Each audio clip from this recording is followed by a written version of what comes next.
हय्या अलल फलाह।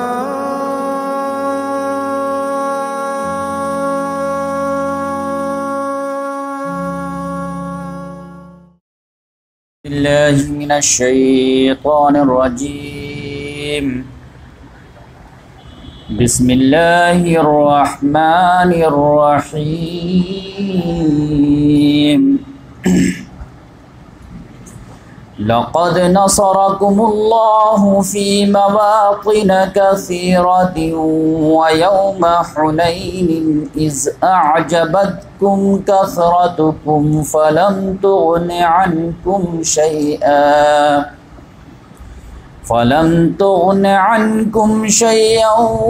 व ज़ाक़त अलैकुमुल अर्ज़ु बिमा रहबत तुम्मा वल्लैतुम मुदबिरीन। तुम्मा अंज़लल्लाहु सकीनतहु अला रसूलिही व अलल मुअमिनीन व अंज़ल जुनूदन लम तरौहा वअज़्ज़बल्लज़ीन कफ़रू वज़ालिक जज़ाउल काफ़िरीन। सुम्मा यतूबुल्लाहु मिन बअदि ज़ालिका अला मन यशा वल्लाहु गफूरुर रहीम। सदक़ल्लाहुल अज़ीम। मोहतरम सामीन किराम, अभी आप लोगों के सामने सूरत तौबा की 3 आयात की तिलावत की गई है। आयत नंबर 25, 26, 27। ये सूरत तौबा ये 10वें पारे से शुरू होती है और 11वें पारे पे ख़त्म होती है। और इसमें कुल जो आयात हैं वो 129 आयात हैं और ये सूरह नंबर 9 है और पारा नंबर 10-11 में। इसकी 3 आयत की मैं तिलावत किया हूँ, आयत नंबर 25, 26, 27। तो इससे अंदाज़ा आपको हो गया होगा जिन लोगों को कुरान से कुछ भी जो है लगाव है कि आज इंशाअल्लाह ग़ज़वे हुनैन का ज़िक्र होगा और उसी के साथ साथ ग़ज़वे ताइफ इसका भी ज़िक्र हो जाएगा।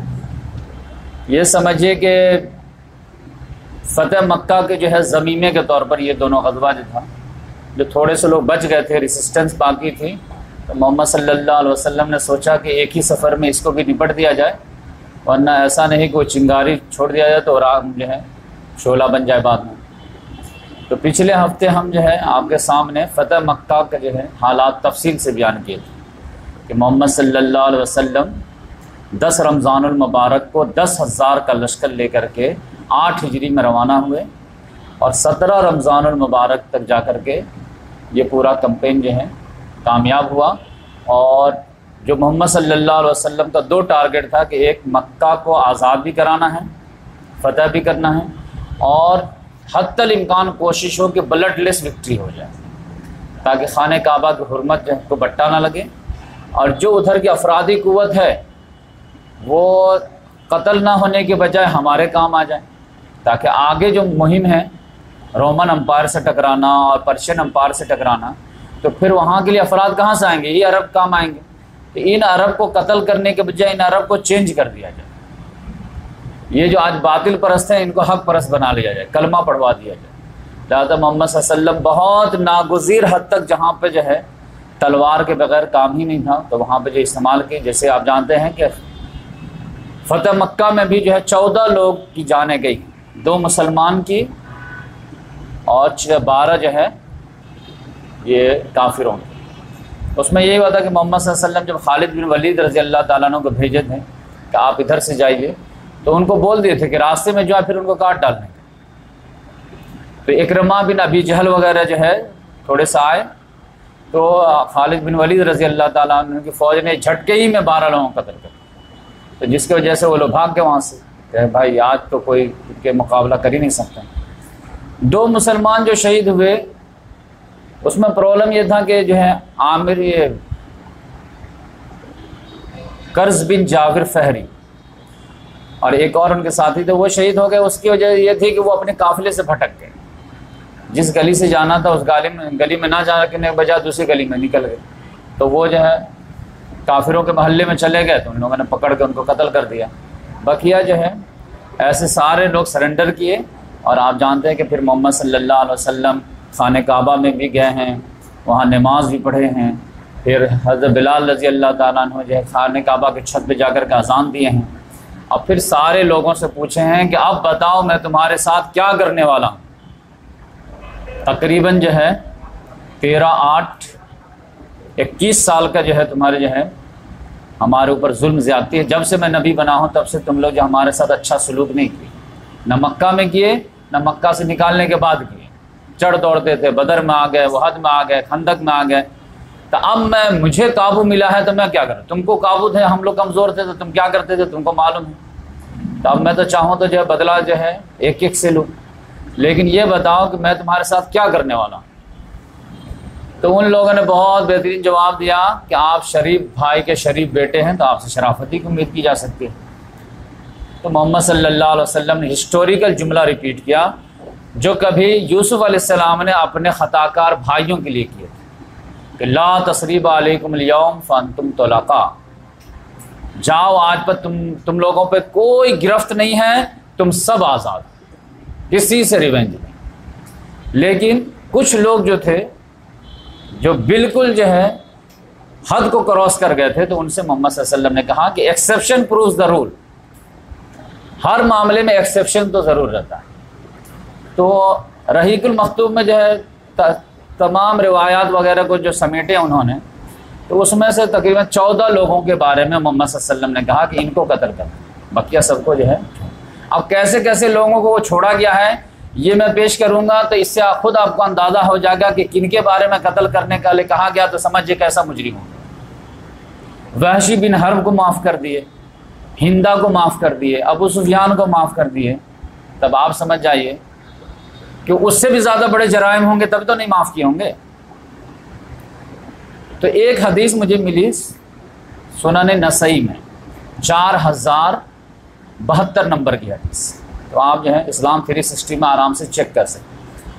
उसमें यह है कि वो रावी फरमाते हैं कि मोहम्मद सल्लल्लाहु अलैहि वसल्लम जब आम माफ़ी का ऐलान कर दिए, आज यहाँ से हम शुरू करेंगे, आम माफ़ी का ऐलान कर दिए तो 6 लोगों के बारे में बोले कि इनको कत्ल कर। उसमें से 4 मर्द और 2 औरतें, और इसके बारे में सख्त ताकीद की कि अगर ये लोग माफ़ी मांगे और ये खाने काबा का पर्दा पकड़ के भी जो माफ़ी मांगे, वहाँ पे भी छिपे हुए हैं, तब भी वहाँ से खींच करके उसको कत्ल कर।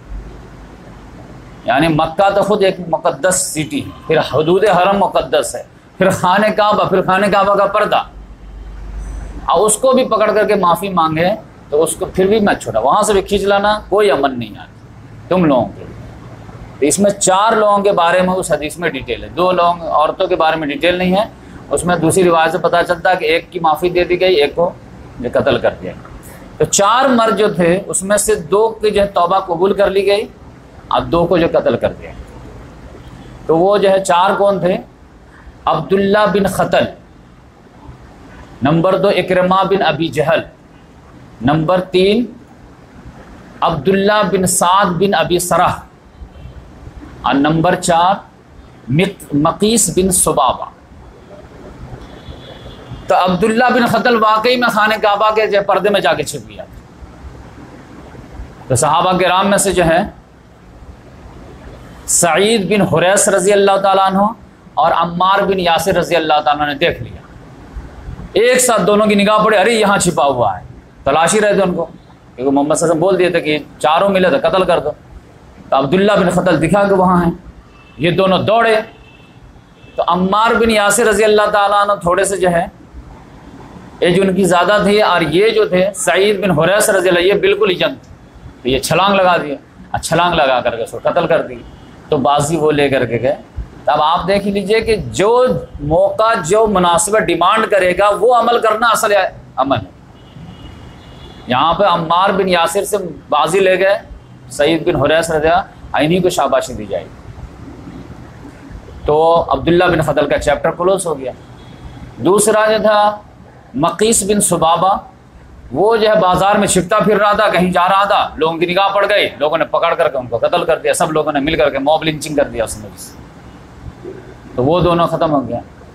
इकरमा बिन अबी जहल का मामला यह हुआ कि बिल्कुल हिस्ट्री रिपीट हुई। फ़िरौन का भी, इस उम्मत का फ़िरौन कौन है? मोहम्मद सल्लल्लाहु अलैहि वसल्लम ने जंग बदर में कहा मक़तूलीन को देख करके कि बनी इसराइल का फ़िरौन तो जो फ़िरौन था, हमारी उम्मत का फ़िरौन अबू जहल और उनका बेटा इकरमा बिन अबी जहल। वो तो यकीनी बात है कि वो सोचा कि हमारी तो माफ़ी नहीं होगी, लिहाजा वो जो है समंदरी रास्ता इख्तियार करके हबशा जा रहा था। अब हिस्ट्री कैसे रिपीट करें? मुसलमान इन लोगों के डर से जो है 690 में जो है हिजरत किए, खुद उस्मान गनी रज़ी अल्लाह ताला ने वगैरह किए, जाफ़र तैयार किए, बहुत सारे सहाबा किराम किया, ख़वातीन सब की। लेकिन पता चला कि 8 हिजरी में ये जो है इकरमा बिन अबी जहल अपनी जान बचाने के लिए हिजरत कर रहा है। अब मक्का छोड़ करके कहाँ जा रहा है?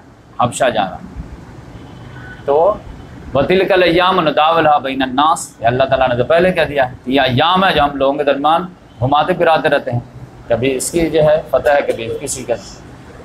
लेकिन वहाँ पर जो है ऐसा वाक़या पेश आया कि उनके ईमान का सबब बन गया। इनकी बीवी जो थी वो ईमान ले आई और उसमें ज़्यादा जुर्म नहीं था तो उसको माफ़ी दे दी गई।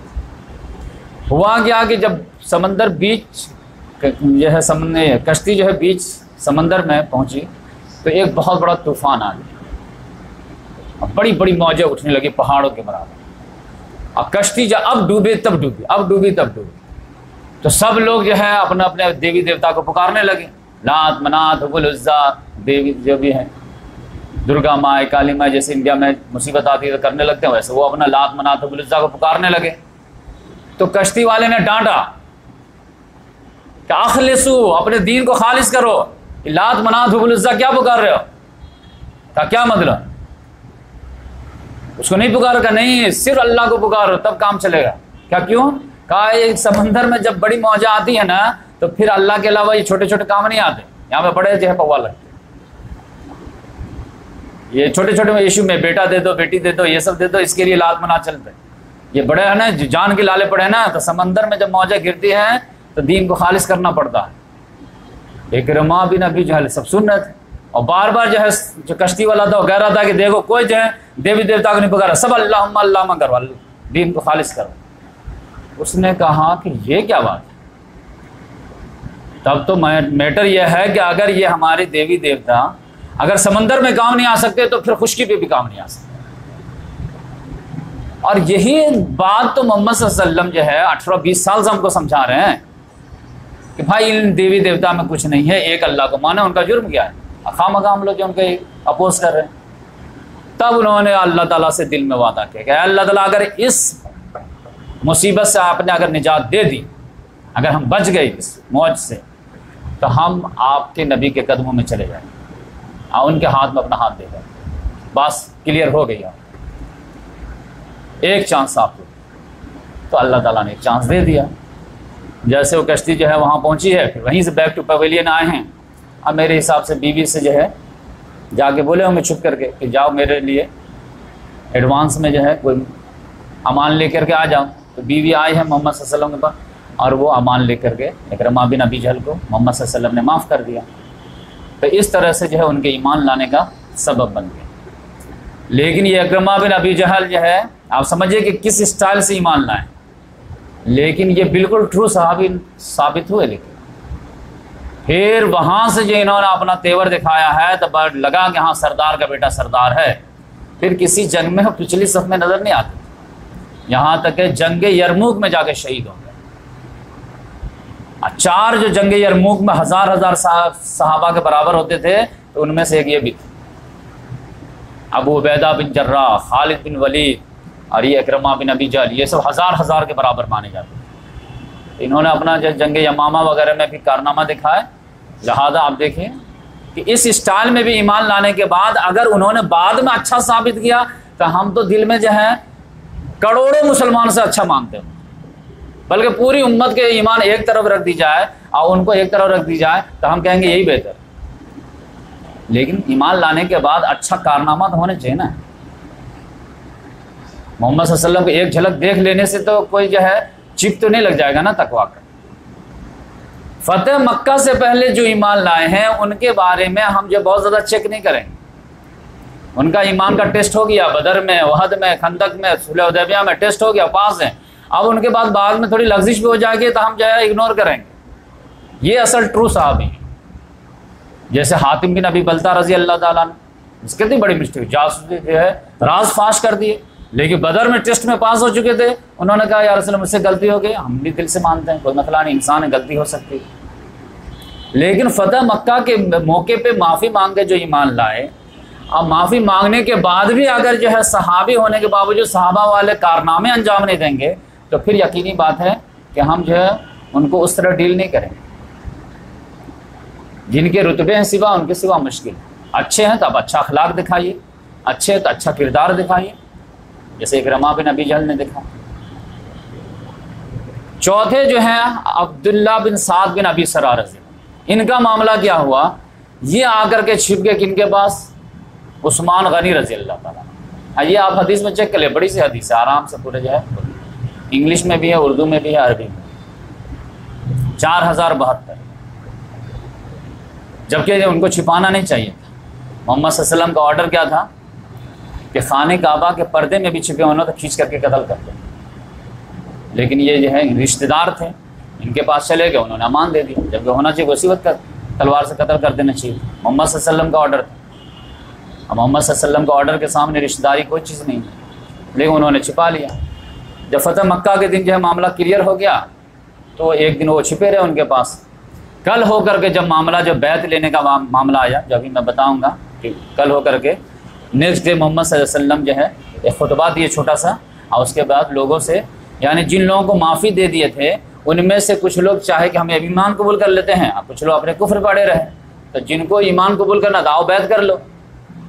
तो बहुत सारे लोग ईमान कबूल किए, बहुत सारे लोग अपने दीन पे डटे रहे, कोई मसला नहीं था। तो उसमें जब मोहम्मद सल्लल्लाहु अलैहि वसल्लम सबसे बैत ले रहे हैं तो अचानक उस्मान गनी रज़ी अल्लाह ताला अन्हु अब्दुल्ला बिन साद रज़ी अल्लाह ताला अन्हु को किसी तरह छुपा करके डायरेक्ट मोहम्मद सल्लल्लाहु अलैहि वसल्लम के सामने हाजिर कर दिया, क्योंकि रास्ते में तो अगर कोई देख लेते तो फटाक से कत्ल कर देते।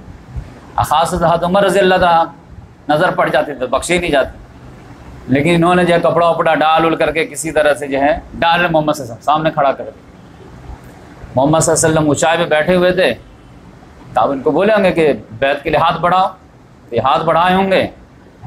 तो उस्मान गनी रज़ी अल्लाह ताला ने सिफारिश की, बाया अब्दुल्ला, या रसूलल्लाह अब्दुल्ला बिन साद बिन अबी सरा, इनकी बैत कबूल कर लीजिए।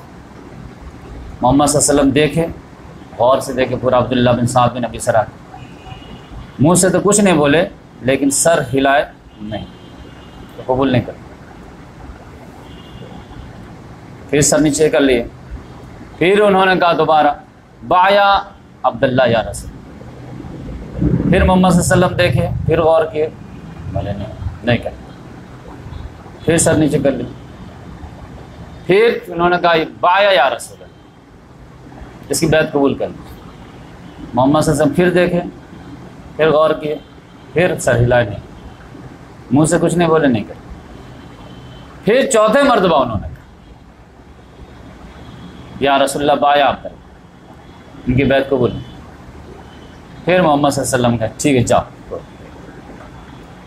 तब बैत कबूल हो गए, लेके चले गए।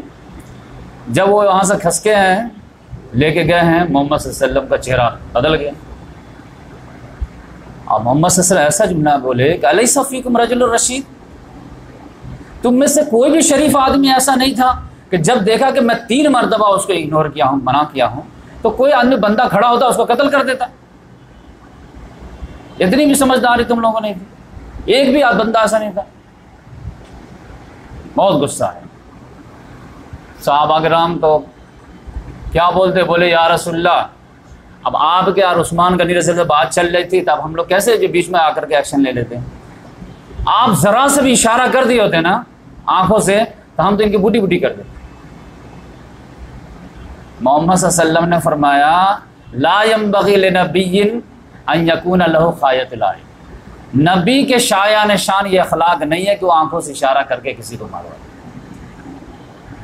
नबी जिस अखलाक के आला बुलंदी पे है वो कनखियों वाला मामला कैसे करेगा? तब आप समझ जाइए कि इनकी बख्शाइश कैसे। अब जब उस्मान गनी रजी अल्लाह ताला ने दौरे खिलाफत आए ना, तो आप जानते इसी अब्दुल्ला बिन साद बिन अबी सरा को वाली मिस्र बना दिया, और किनको माजुल करके? साद बिन अबी वक्कास फाते ईरान को माजुल करके। तो अब टू सहाबा को जो है, जो अली रजी अल्लाह ताला ने जैसे सहाबा थे, उनको तकलीफ होगी कि नहीं होगी? जिम्मे गोइयाँ होंगी कि नहीं? फिर भी जो है आप जानते हैं कि ये अब्दुल्ला बिन साद बिन अबी सरा रजी अल्लाह ताला अन्हु ये बाद में फिर लास्ट टाइम में अच्छे सहाबे साबित हुए। गरचे अली रजी अल्लाह ताला अन्हु मुखालिफ ने अमीर माविया रजी अल्लाह ताला अन्हु का साथ दे रहे थे, लेकिन बाद में इनको फिर बात समझ में आ गई कि ये किसास उस्मान का मसला नहीं है, कुछ और मसला है, तो फिर उनको भी छोड़ दिया और फिर एक अच्छी लाइफ गुजारे। यानी तो इनके भी हम रिस्पेक्ट करते हैं, जिनका भी खात्मा अच्छा हुआ ना, हम तो उनके रिस्पेक्ट ही करते हैं। और रज़ी अल्लाह ताला अन्हु जो है उनके लिए दुआ देते हैं कि अल्लाह ताला उनसे भी राज़ी। रज़ी अल्लाह ताला अन्हुम, अल्लाह उनसे राज़ी हुआ, ये ओनली जो है सुलह हुदैबिया से पहले वाले सहाबी के लिए, जिनका टेस्ट हो चुका था। बाद वाले का तो टेस्ट ही नहीं हुआ, तो उनके लिए हम दुआ देते हैं कि अल्लाह ताला इनसे भी राज़ी हो जाए। सर्टिफिकेट जो सुलह हुदैबिया वाले, लेकिन उसमें भी अगर किसी ने गुल खिला दिया है तो उनके लिए भी सर्टिफिकेट नहीं है। जैसे अम्मार बिन यासिर को जो है जो कत्ल किया था, तो वो यकीनी बात है कि मोहम्मद से क्लियर कट गए हैं कि अम्मार का ये कातिल जो है जहन्नम में, और अम्मार बिन यासिर रज़ी अल्लाह ताला ने जो कातिल थे वो सुलह हुदैबिया के साहबी थे। तब आप समझ गए। तो इस लिहाज से जो है यहाँ पर ये मामला हो गया। फिर जो है मोहम्मद सल्लल्लाहु अलैहि वसल्लम सहाबा किराम से लोगों से बैत लेना शुरू किए। तो बैत में आप जानते हैं कि वहशी बिन हर्ब वगैरह भी आया। मोहम्मद सल्लल्लाहु देखे उनको जो है बिलाल रज़ी अल्लाह ताला ने कन्विंस करके लाया कि चलो बड़े बड़े लोगों को माफ़ी हो रही है तो तुम क्या हो। तो वो भी आया। कौन? वहशी। हाँ वहशी कातिल हमज़ा जी। चलो ठीक है, तुम्हारे भी बैत कबूल है, इस्लाम कबूल है। लेकिन फिर बोले कि ऐसा कर सकते हो क्या कि तुम अपनी शक्ल मुझे न दिखाया, यानी मेरे सामने मत आया तो, क्योंकि तुमको देखते ही चचा याद आया। तब वो तो बेचारा बड़ी तकलीफ़ महसूस किया, लेकिन करता क्या, क्योंकि उसको जो है कभी भी जो है पूरा स्टेटस नहीं मिल पाया। क्योंकि हमज़ा रज़ी अल्लाह ताला अन्हु के कत्ल के बाद जो है कुरैश वालों ने कहा था तुमको आज़ाद कर देंगे, लेकिन आज़ाद होने के बाद भी जो है लोग गुलामी तरह ट्रीट कर रहे थे। और फिर जो है इस्लाम लाने के बाद भी जो है मोहम्मद सल्लल्लाहु अलैहि वसल्लम ऐसा जुमला बोले कि वो जो है अजीब फील करते थे। लेकिन इन्होंने भी जो है अपना कारनामा जो कर्ज अदा किया। इस जंग यमामा में बड़े बड़े सहाबा किराम जो शहीद हो गए थे, 500 जो हुफ़ाज़ शहीद हुए थे। मुसैलमा कज़्ज़ाब से जंग हुई थी हज़रत अबू बकर सिद्दीक़ रज़ी अल्लाह ताला अन्हु के दौर में। तो ये वहशी बिन हर्ब को जो है कर्ज था, कातिल ने हमज़ा रज़ी अल्लाह ताला अन्हु कत्ल का। सोचा कि कोई इसी तरह की बड़ी पर्सनालिटी जो दुश्मन में से हो उसको कत्ल करके मैं कम से कम लेवल कर दूं, बराबर कर दूं। तो उसको पूरा प्लान बनाया था, जैसे उहद में प्लान बनाया था हज़रत हमज़ा रज़ी अल्लाह ताला अन्हु का, इसी तरह से इसने यमामा में प्लान बनाया मुसैलमा कज़्ज़ाब। और उसने उसी जो है वो नेज़ा जो था उसका भाला फेंकने वाला, उससे जो है मुसैलमा कज़्ज़ाब को कत्ल किया। और फिर जो है ऐलान किया कि देखो मैंने कत्ल किया, मैंने कत्ल किया, मैंने कत्ल किया। तो लिहाजा ये भी जो है बड़े अच्छे नामों से जाने जाते हैं, वहशी भी हैं। तो इसीलिए आप कहते हैं कि जो है मातम हुसैन अलग चीज़ है, गम हुसैन अलग चीज़, आपको फ़र्क करना पड़ेगा। हमज़ा रज़ी अल्लाह ताला अन्हु के शहीद हुए 5 साल हो गए, लेकिन गम जो फिर भी ताज़ा था। तो आज भी अगर जो है किसी उम्मती को हज़रत हुसैन रज़ी अल्लाह ताला अन्हु की शहादत का गम है और 10 मुहर्रमुल हराम को ताज़ा हो जाता है, तो ये जो कोई ऐब की बात नहीं। शहीद तो हज़ारों हुए थे, लेकिन हमज़ा रज़ी अल्लाह ताला अन्हु का गम था। तो इस तरह लोग जो कहते हैं कि हज़ारों मुसलमानों में शहीद हुए, हम शहीद का मातम नहीं करते, तो मातम हम भी नहीं करते, लेकिन गम जो है वो यकीनी बात है कि 10 मुहर्रम आने के बाद तो हुसैन तो ताज़ा हो ही जाता है। तो इस लिहाज से मातम में और गम में आपको डिफरेंस करना पड़ेगा इस हदीस के मुताबिक। उसके बाद एक बात जो है हुई बड़ी अच्छी उमैया बिन खलफ का बेटा जो था सफ़वान बिन उमैया, उसको तो जो है मोहम्मद सल्लल्लाहु अलैहि वसल्लम ये नहीं बोले थे कि इसको भी कत्ल कर दो, लेकिन वो डर रहा था कि मैं सरदार का बेटा हूँ, बिलाल रज़ी अल्लाह तआला बहुत सताया हूँ, तो कहीं मैं हत्या न चढ़ जाऊँ। तो वो यमन जाने लगा, समंदर पर सवार हो गया। उनके एक दोस्त थे अमर बिन वहाब, उन्होंने कहा या रसूलल्लाह मैं जो अपने दोस्त को बचाना चाहता हूँ। मोहम्मद सल्लल्लाहु अलैहि वसल्लम ने कहा मैंने उसके बारे में तो कुछ बोला ही नहीं हो, तो माफ़ी मांग ले, माफ़ कर दूंगा। तो वो भागा जा रहा है, उसको कैसे बुलाऊं? आप जो है अपनी पगड़ी दे दीजिए ताकि सबूत के तौर पर मैं उसको दिखाऊंगा कि देखो मोहम्मद सल्लल्लाहु अलैहि वसल्लम ने तुमको एडवांसी में जो है अमान दे दिया है।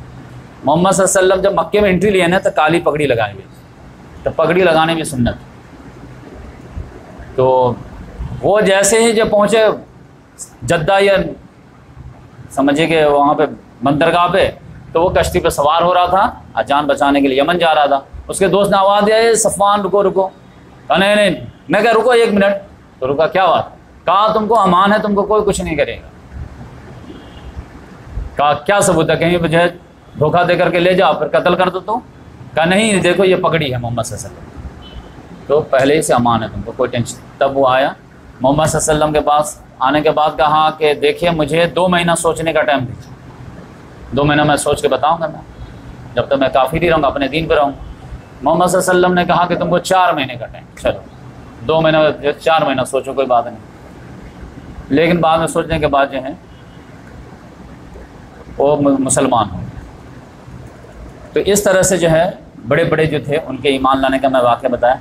उसी में एक मामला हुआ हिंदा का। हिंदा जो अबू सुफियान की जो है बीवी थी, हिंद बिन उतबा, और इन्होंने जो है हमज़ा रज़ी अल्लाह ताला अन्हु का शहीद होने का सबब बनी थी, कलेजा चबाया था, ये सारा मामला था। इसको लग रहा था कि मैं बख्शी जाऊंगी या नहीं बख्शी जाऊंगी।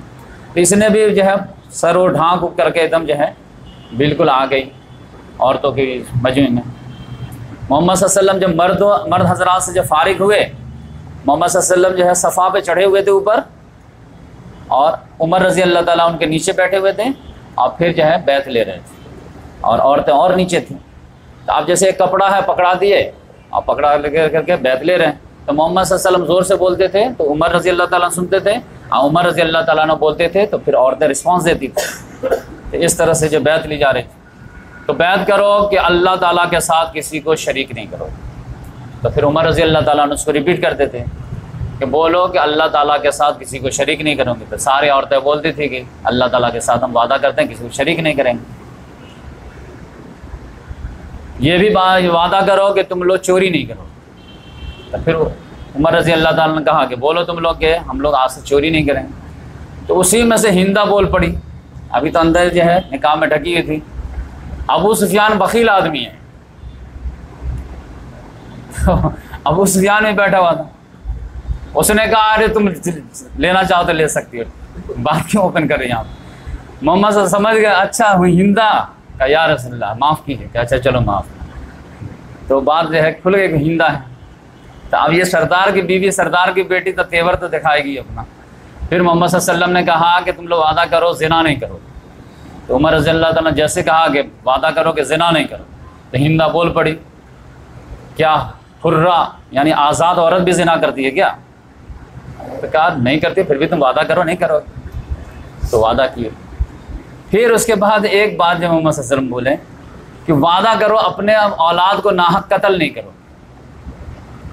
तो जैसे उमर रज़ी अल्लाह ताला ने इसको बोले कि तुम लोग वादा करो कि अपने औलाद को नाहक कत्ल नहीं करो, यानी वो कत्ल जो था वो जो बच्चों को कत्ल करते थे उसके तरफ से कि नाहक कत्ल नहीं करो। उस पर वो बोल पड़ी अरे हम लोग तो बच्चे को जो है पेट में भी रखे, पाले भी, परवरिश भी किए, और जवान करके दिए तो आप लोगों ने कत्ल कर दिए, और हमको अब नसीहत कर रहे हैं कि बच्चों को कत्ल नहीं करो। इस पर उमर रज़ी अल्लाह तो इतना हंसे कि एकदम लेट गए तुम। अब मोहम्मद सल्लल्लाहु अलैहि वसल्लम की भी मुस्कुराहट है, क्योंकि हंज़ला बिन अबी सुफियान जो जंग बदर में मारा गया था, तो जैसे इनसे लिया गया कि तुम लोग वादा करो औलाद को कत्ल नहीं करो, क्या औलाद कत्ल आपने तो ज़बह करके रख दिया, हमारे 70 मार दिए बदर में, कहाँ कहाँ मारे आप। तो इस तरह से जो है उनका मुआहदा हुआ, लेकिन उनको भी जो है माफ़ी दे दी गई। तो इस तरह से जो है यानी फ़तह मक्का के बाद क्या हुआ ये मैं आपको डिटेल से बताया। लेकिन हुआ क्या क्या कुरैश तो सरेंडर कर गए थे, क्योंकि उसके लीडर ही सरेंडर अबू सुफियान कर गए। लेकिन छोटे छोटे जो दूसरे कबाइल वाले थे उसमें कुछ जो थे जो कमज़ोर थे, कुछ जो है डेरिंग बाज थे। ख़ास तौर से ताइफ वाले जो थे, हुनैन वाले थे, तो उसमें जो डेरिंग बाज थे ना वो लोग एक जगह जमा हो गए।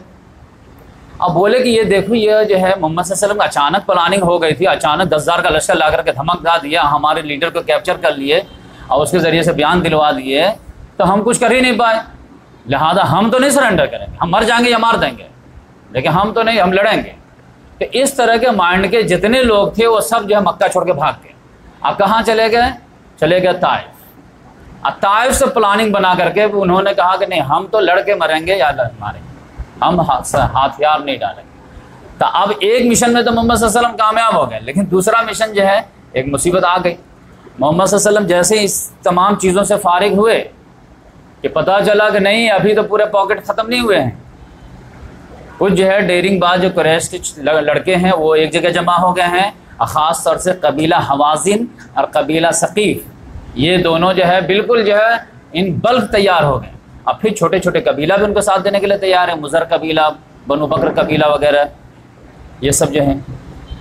तो मोहम्मद सल्लल्लाहु अलैहि वसल्लम 19 दिन रहने के बाद 6 शव्वाल को कहे कि नहीं अब हम इनके भी हिसाब किताब पूरा कर ही के जाएंगे, वरना खामखा जो है मुसीबत छोड़ के जाएंगे तो मुसीबत होगी। तो यहाँ से आप निकले मक्का से 6 शव्वाल सनीचर के रोज़ हुनैन के, हुनैन रास्ता पड़ता था, फिर ताइफ था। इधर ये लोग क्या किए, बनु सकीब बनु हवाज़िन वाले और बकिया छोटे सारे कबीला मिलकर के अपना एक लीडर तस्लीम कर लिए कि भाई हमारे तरफ से कमांडर कौन होगा। तो मालिक बिन औफ नसरी उसको अपना लीडर बना, बहुत जो है बेहतरीन सब्जा सालार था। उसने सारे लोगों को अपना एक प्लानिंग क्या बनाया कि जितने लोग बनु कभी हवाज़िन वगैरह के थे सारे को कहा कि मैं उसी शर्त पे लीड करूंगा जब तुम लोग बीवी बच्चे जानवर सारे चीज़ जायदाद जो है मैदान में लेकर के आओ, सब चीज़ सामने रखो, फिर उसके बाद हम फ्रंट से लड़ाई करेंगे। क्यों? ताकि कोई आदमी थोड़े से जख्म लगने के बाद मैदान छोड़ के ना भागे, क्योंकि मैदान छोड़ के भागेंगे तो बीवी बाल बच्चों के अरेस्ट होने का डर रहेगा, तो भागेंगे ही नहीं, तो फिर चाहे मर जाएंगे या मार देंगे, ऐसे ही डू एंड डाई का फैसला करेंगे। लिहाजा उसने सारी चीज़ लेकर गया, बीवी बच्चे जानवर ऊँट बकरा बकरी सब। और ये जो है एक वादी था औतास, वहाँ पे ला करके जमा कर दिया। मोहम्मद सल्लल्लाहु अलैहि वसल्लम को पता चला तो यहाँ से लेकर के लश्कर निकले।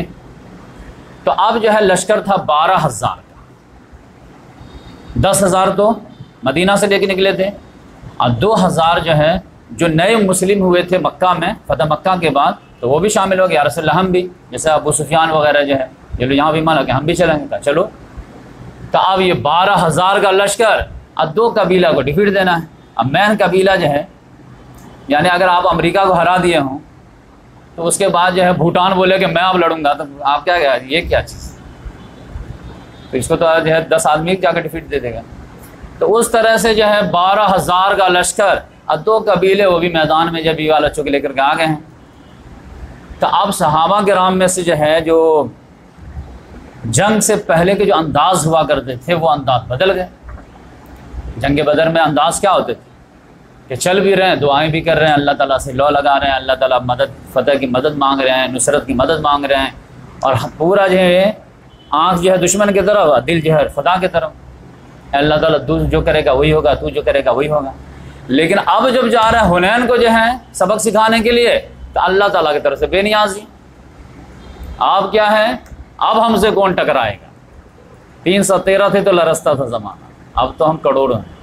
12,000 का लश्कर है। ये बनु हवाज़िन क्या कर पाएगा, बनु सकीफ़ क्या कर पाएगा, मसल देंगे, ये कर देंगे, वो कर देंगे, यानी कसरत तादाद बजे दम डायलॉग निकलने लगे। तो अल्लाह ताला ने कहा अच्छा कसरत या नुसरत, तो ज़बान हाल से तो कसरत ही थी।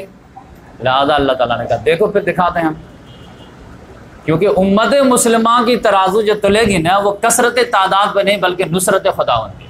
आइए मैं तुमको साबित करूँ। बदर में तुम कम थे लेकिन हमारी नुसरत थी तो तुम जीते, और हुनैन में तुम ज़्यादा हो, हमारी नुसरत नहीं आ गई तुम शिकस्त खाओ। ये भी तो मैसेज देना था, तब तो हिदायत कंप्लीट होती ना, लिहाजा ये रोल तो आना था। लिहाजा आप जो है आप देखेंगे कि जो आयत अल्लाह ताला मैं जो आज पढ़ा हूँ क्या है, लक़द नसरकुमुल्लाहु फ़ी मवातिन कसीरतिन व यौम हुनैन इज़ आजबतकुम कसरतकुम फ़लम तुग़नि अन्कुम शैया, कि अल्लाह ताला ने तुम लोगों की मदद की है बहुत सारे मौक़े पर, बदर में, उहद में, खंदक में, हर जगह अल्लाह ने मदद की है। लेकिन व यौम हुनैन, ख़ास तौर हुनैन के दिन को याद करो ना, इज़ आजबतकुम कसरतकुम, जबकि तुम्हारी कसरत ने तुमको ताज्जुब में डाल दिया था। फलम तुग़नि अन्कुम शैया, तो उसने तुम्हारे वो कसरत ने तुमको कुछ फ़ायदा नहीं पहुँचाया। वज़ाक़त अलैकुमुल अर्ज़ु बिमा रहबत, ज़मीन अपनी कुशादगी के बावजूद तुम पे तंग पड़ गई थी। असुम्मा वल्लैतुम मुदबिरीन, अब तुम लोग पीठ दिखा के भाग गए थे। क्या हुआ था 12,000 का लश्कर का? 1200 भी नहीं बचे थे तुम लोग,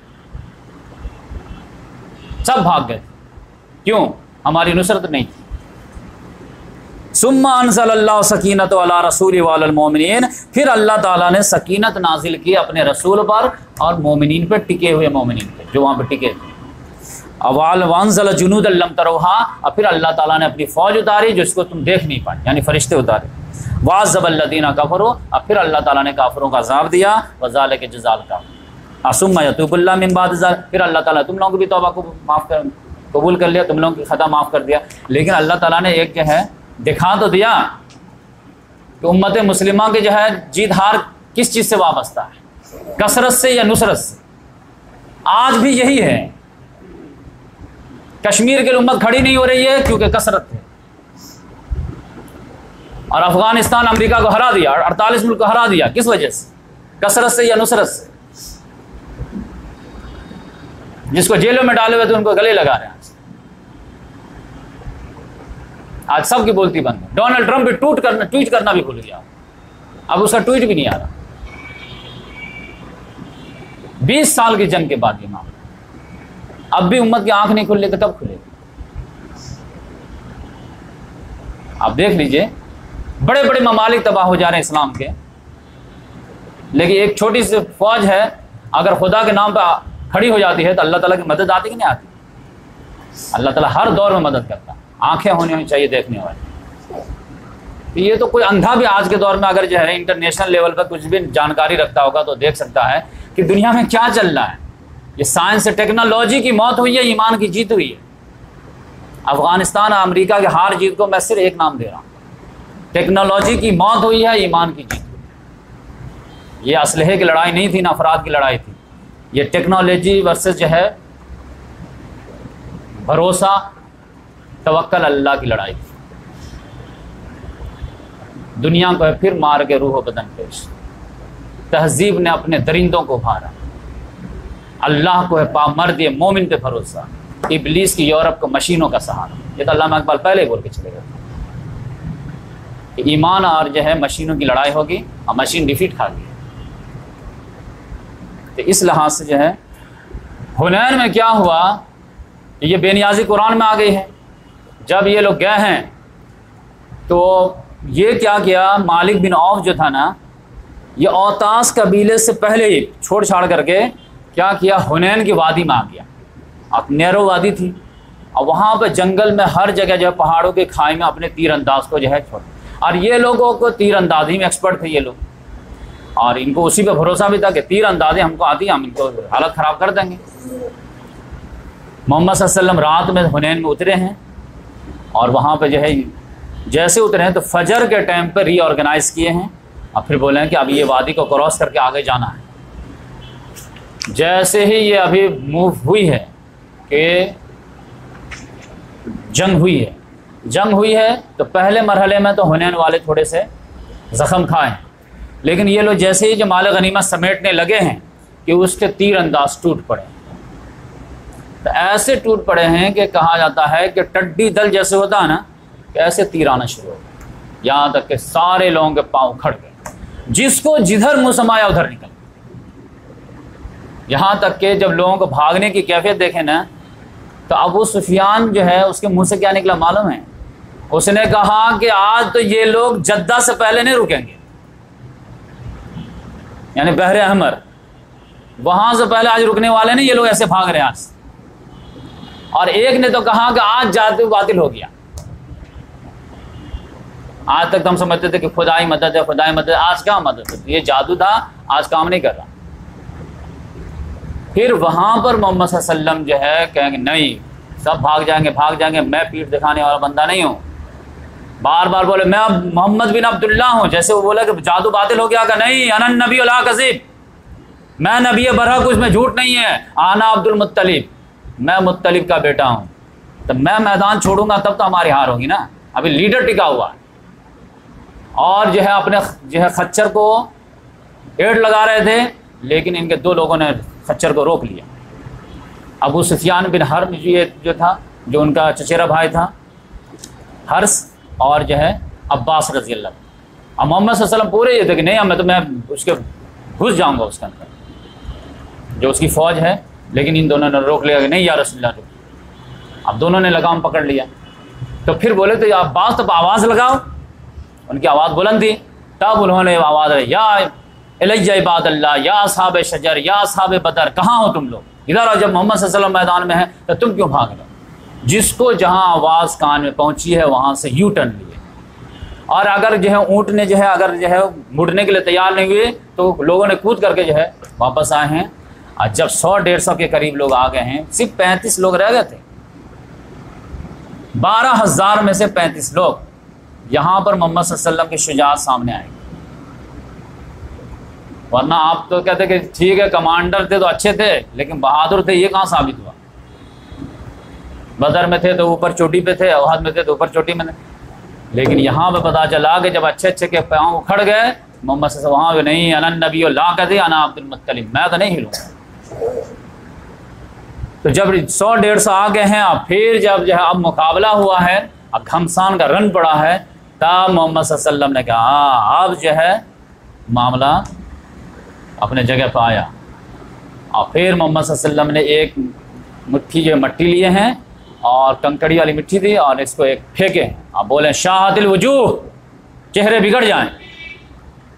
यही प्रैक्टिकल हुआ था बदर में भी। तो कहा जाता है कि कोई ऐसा फौजी नहीं था हवाज़िन में से जिसकी आंख में वो ना, और फिर वो उसकी शिकस्त हो गई। हवाज़िन वाले भागे वहाँ से, भागे तो पता चला औतास में जो माले के नीमत रखे हुए थे, बीवी बाल बच्चे जानवर वगैरह, वो तो वहीं पड़ा हुआ था। ये लोग भाग गए, भाग करके 3 जगह डिवाइड हो गए। कुछ लोग औतास चले गए, कुछ लोग ताइफ चले गए, कुछ लोग हुनैन चले गए। मोहम्मद सल्लल्लाहु अलैहि वसल्लम ने खालिद बिन वलीद रज़ी अल्लाह ताला को एक तरफ भेज दिए, और नहीं अबू आमिर को भेजे एक तरफ, दूसरी तरफ जो औतास के लिए भेजे, और ख़ुद जो है ये लोग जो मेन लोग जो थे ये लोग ताइफ भाग। मोहम्मद सल्लल्लाहु अलैहि वसल्लम ने पहले औतास में जो माल गनीमत था उसको कैप्चर किए। कैप्चर करने के बाद उसको जेराना के मकाम पर उसको रखे। अब बोले कि पहले हम ताइफ से निपट लेते हैं, उसके बाद इसको तकसीम करेंगे। ताइफ गए हैं तो वहाँ पहले ही जो है खालिद बिन वलीद रज़ी अल्लाह ताला अन्हु को 1000 का लश्कर दे के बोले कि पहले जा कर के तुम जो है भाग बैठा दो, फिर हम आते हैं पीछे से। लेकिन वो लोग जा कर के किला में छिप गए। अब किला में वहाँ पर जो है मोहम्मद सल्लल्लाहु अलैहि वसल्लम तीर अंदाज उधर से जो है बहुत ज़्यादा तेज़ फेंक रहे थे। सहाबा किराम शहीद भी हो रहे थे, 12 के करीब शहीद हो गए। 40 रोज़ तक तकरीबन जो है ट्राई करते रहे, लेकिन किला फतेह नहीं हुआ। यहाँ तक कि मिंजनीक वगैरह भी इस्तेमाल हुआ, सब कुछ हुआ, लेकिन किला जो है बड़ी मजबूत फतेह हो ही नहीं रहा। तो मोहम्मद सल्लल्लाहु अलैहि वसल्लम ने अपने एक सहाबी से मशवरा किया कि क्या ख्याल है आप, तो 40 दिन तो हो गए, हम लोग निकले हुए तो कम से कम 2 महीना हो गए मदीना से, क्या किया जाए। उन्होंने कहा या रसूलल्लाह, लोमड़ी जो है ना अपने झट में घुस गई है, तो अगर आप डटे रहेंगे तो उनको निकलना ही निकलना है, लेकिन अगर आप छोड़ भी देते हैं ना तो अब ये आपको कुछ बाल बेका नहीं कर पाएगी। दोनों चीज़, अगर डटे रहेंगे तो आज ना कल तो निकलना ही निकलना, लेकिन अगर छोड़ भी देते हैं तो अब ये हमको जो है कोई बड़ा नुकसान नहीं कर पाएंगे, इसके अंदर इतनी ताकत नहीं है। ये अब बहुत ज़्यादा किला में बैठ करके अपना सेफ्टी कर ले रहा है, बाकी अब ये ऑफेंस करने की पोजीशन में कभी नहीं। तो मोहम्मद सल्लल्लाहु अलैहि वसल्लम ने कहा ठीक है, कल जो है ना हम लोग इनको छोड़ देते हैं और हम लोग वापस जाते हैं। ये लोग घुस गए अंदर, अब निकल ही नहीं रहा, मर्द की तरह मैदान मुकाबला करे तो कोई रिजल्ट निकला, घर में निकल ही नहीं रहे। तो सहाबा के राम में जो है खलबली मच गई, ताइफ फतेह बगैर, ताइफ फतेह बगैर, ताइफ फतेह बगैर, नहीं ऐसा कैसे होगा, ऐसा कैसे होगा। अब आपस में सब लोग बोलने लगे नहीं ताइफ फतेह करना है, आखिरी जो है क्यों बिस्की कांट छोड़ना है ये वो। जब मोहम्मद सल्लल्लाहु अलैहि वसल्लम को खबर पहुँची कि सारे जो है मुजाहिदीन जो है वो क्या नहीं चाह रहे हैं जाना, तो मोहम्मद सल्लल्लाहु अलैहि वसल्लम ठीक है तो जारी रखो, कोई मसला नहीं, कल अटैक करो, ट्राई करो। जब अटैक करने गया तो तीरों की बारिश इतनी आए कि सबकी हालत ख़राब हो गई, यानी एक भी फ़ायदा नहीं हुआ, कई लोग ज़ख्मी होकर के आ गए। फिर मोहम्मद सल्लल्लाहु अलैहि वसल्लम ने कहा कि आज इंशाल्लाह हम लोग वापस जाते हैं। तो सहाबा के राम को इतनी खुशी हुई जितनी किसी से खुशी नहीं। तो मोहम्मद सल्लल्लाहु पहले मैं बताया तो समझ गया था, तो बात तो तुम समझे नहीं। अब जो है आज जब ज़ख्म खा लिए तो समझ में बात आई। तो लोगों ने कहा या रसूलल्लाह बद्दुआ ही दे दीजिए कम से कम। तो मोहम्मद सल्लल्लाहु अलैहि वसल्लम ने कहा कि बद्दुआ नहीं, मैं दुआ देता हूँ अल्लाह ताला इनके ईमान लाने की। तो अब आप देखिए हिस्ट्री कैसे रिपीट हो रही है। 10 नबवी में मोहम्मद सल्लल्लाहु अलैहि वसल्लम ताइफ आए थे और ये जो है 8 हिजरी में मोहम्मद सल्लल्लाहु अलैहि वसल्लम ताइफ आए। दोनों में क्या फ़र्क है? तो आराम से पूरी कहानी सुन चुके हैं। तो इस तरह मोहम्मद सल्लल्लाहु अलैहि वसल्लम जो है ताइफ को छोड़ दिए और मोहम्मद सल्लल्लाहु अलैहि वसल्लम को यकीन हो गया था कि ताइफ वाले ईमान ले आएंगे, क्योंकि वहाँ पे भी आप जानते हैं कि वो 10 नबवी में भी जब मलकुल जिबाल आया था पहाड़ वाला, तो उसने कहा था कि आप बोलिए तो मैं पीस के रख दूँ। तो मोहम्मद सल्लल्लाहु अलैहि वसल्लम ने अपना गेस किया गया था कि मुझे उम्मीद है कि इसकी नस्ल में से कोई ईमान लाए। तो एक नस्ल तो चेंज होने वाली थी क्योंकि 10-20 साल का अरसा गुजर चुका था, तो इसलिए मोहम्मद सल्लल्लाहु अलैहि वसल्लम छोड़ दिए। अब आए वापस कहाँ पे? जहाँ पे माल गनीमत, वहाँ पे अब मोहम्मद सल्लल्लाहु अलैहि वसल्लम आ गए हैं। माल बहुत ज़्यादा, कितने माल थे मालूम है आप? 6 कुंटल चांदी थी और 6000 जो है ऊँट और 24,000 जो है ये 40,000 बकरियां और 24,000 ऊँट वगैरह और 6,000 जो है 6,000 ऊकिया जो है चांदी, जिसको आज के हिसाब से अगर टैली करेंगे तो 6 कुंटल बनता है। तो 24,000 ऊँट और 6,000 इंसान कैदी, यानी बीवी बाल बच्ची वाले आए थे ना, तो 6,000 कैदी, 24,000 ऊँट और 40,000 बकरी हो गए। तो अब यहाँ पर आए तो अब जितने भी जो है मक्के के जो माफ़ी मांगने वाले ईमान लाने वाले थे सरदार लोग, वो तो बार बार यही देख रहे हैं या रसूलल्लाह कब बांटेंगे। अब मोहम्मद सल्लल्लाहु अलैहि वसल्लम कह रहे ठीक है बांटते हैं, कल परसों, एक एक दिन डिले कर रहे हैं। अब मोहम्मद सल्लल्लाहु अलैहि वसल्लम क्यों डिले कर रहे थे? ये ताजो वो डिस्क्लोज नहीं कर रहे थे। अब इनका तो खाली चक्कर, या रसूलल्लाह ये ऊँट बहुत अच्छा है, ये बहुत अच्छा, हाँ ठीक है ना, करेंगे ना। मोहम्मद सल्लल्लाहु अलैहि वसल्लम इसलिए डिले कर रहे थे कि उनको लग रहा था कि बनो हवाजिन वाले जो उनके पूरी प्रॉपर्टी हैं, अगर वो लोग आकर के माफ़ी मांग लेते हैं और ईमान कबूल कर लेते हैं तो मैं इनका पूरा जो है वापस कर, तो बांटने से पहले तो वापस कर सकते हैं, लेकिन बढ़ जाने के बाद कैसे छीन छीन कर वापस करेंगे। तो उनका जो है 2-4 रोज़ वेट किए, लेकिन जब पता चला कि ये लोग आने वाले नहीं हैं तो फिर जो है बांटना शुरू किए। अब बांटने में बड़ी मज़ेदार बात है, यहाँ पे कैरेक्टर दिखेगा। बांटने में मामला ये हुआ कि अबू सुफियान को दिए कितना मालूम है? 6 ऊँकिया जो है 6 किलो उनको जो है चांदी दिए, और समझिए कि ऊँट जो है 100 के करीब, अब बकरा बकरी भी दी। 100 ऊँट और 6 किलो चांदी। फिर भी उनको जो है सब्र नहीं हुआ, बोला कि मेरा बेटा यजीद को भी दीजिए। नहीं, यजीद, इनका एक बेटा का नाम यजीद था, आप मुआविया रज़ियल्लाहु अन्हु बेटे का नाम भी यजीद था, तो मेरे बेटे यजीद को भी दीजिए। तो उनको भी मोहम्मद सल्लल्लाहु अलैहि वसल्लम ने 6 किलो चांदी दिए और 100 ऊँट दिए। फिर बोले मेरा बेटा मुआविया, उनको भी दीजिए।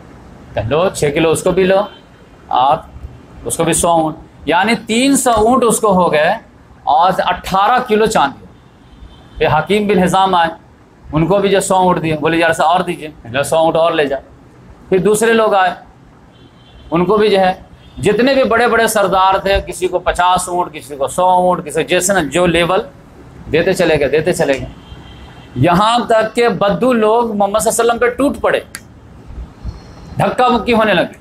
मोहम्मद सल्लल्लाहु अलैहि वसल्लम को एक जो है दरख्त के पीछे जा कर के जो है अपने आप को बचाना पड़ा, चादर फंस गई दरख्त से। मोहम्मद सल्लल्लाहु अलैहि वसल्लम ने कहा कि होश के नाखुन लोग थोड़ा सब्र तो करो, जैसे राशन पड़ता तो कैसे लोग करने लगते हैं, बद्दू लोग, कुछ पता ही नहीं चल रहा। मोहम्मद से परेशान। मोहम्मद सल्लल्लाहु अलैहि वसल्लम कहा कि देखो ये तुम्हारे जो माल है ना, मैं इसमें से 1 रुपया रखने वाला नहीं हूँ, ठीक है, सब्र का मुजाहरा करो, मुझे देने तो आराम से। तो इस तरह से सब लोग टूट पड़े, सबको दिए, सबका जब मुंह भर दिए, तब उसके बाद जो है मोहम्मद सल्लल्लाहु अलैहि वसल्लम ने ज़ैद बिन साबित रज़ी अल्लाह ताला अन्हु को बोले कि अब जो बच गया है ना, तो उसको इकट्ठा करो, उसको गिनती करो, मुजाहिदीन जितने हैं 12,000 उनको गिनती करो, और उसमें से फिर जो है हिसाब किताब लगाओ कि किसके हिस्से में कितना आने वाला है। तो फिर उन्होंने हिसाब लगाया कि एक एक मुजाहिद को 4-4 ऊँट मिलने वाले हैं और 40-40 बकरी आ रही है। तो मोहम्मद सल्लल्लाहु अलैहि वसल्लम ने कहा दे दो सबको। तो सारे मुजाहिदीन को 4 ऊँट और 40 बकरी, 4 ऊँट 40 बकरी। और जो लोग घोड़े लेकर के आए थे तो उनको 3 हिस्सा, तो 4 तिया 12, 2 हिस्सा घोड़े का, तो 4 तिया 12 ऊँट और 120 बकरियाँ दी गई। अब इस तरह से जो बांटा गया, और मोहम्मद सल्लल्लाहु अलैहि वसल्लम माल फ़ै में से कुछ नहीं, ये माल फ़ै था क्योंकि एक जगह मिल गए थे। तो मोहम्मद सल्लल्लाहु अलैहि वसल्लम को जो हिस्सा आया वो अपना था। अब अंसार में जो है जो नौजवान लोग थे उनमें 6 में गैयाँ शुरू हो गई, क्योंकि शुरू दिन से जो है पूरी कुर्बानी कौन दे रहे थे? अंसार दे रहे थे। अब उनमें से नौजवान लोग जो है जी में जो है एक सवाल पल रहा है, और यहाँ तक वो इतना ज़्यादा जो अंदर पकड़ा कि मुँह पे भी आ जाता था कि जब जो है खून देने की बारी आती है तो हम याद आते हैं या अंसार, और जब जो है माल बांटने की बारी आए तो रिश्तेदार याद आ गए। देखो अबू सुफियान को दे, कुरैश वालों को दे दिए, कबीले वालों को दे दिए, इसको दे दिया, हम याद ही नहीं आए, हम तो मदीने वाले हैं, हम तो दूर वाले हैं। अब ये एक कान 2 कान तो कच्चे होते हैं, तो बात फैलने लगी। अब जिसको भी बात छेड़ देता था, बात तो लॉजिकल थी भाई, कि अबू सुफियान अभी ईमान लाया, उसको आप 300 दे दिए, 300। तो उसमें जो है मोहम्मद सल्लल्लाहु अलैहि वसल्लम की बात आ ही रही थी कान में कि उसमें से जो अंसार के जो सरदार थे ना, साद बिन उबादा रज़ी अल्लाह ताला अन्हु, वो भी आ गए। या रसूलल्लाह कुछ सुनना है कि नहीं? तो हाँ सुनना है।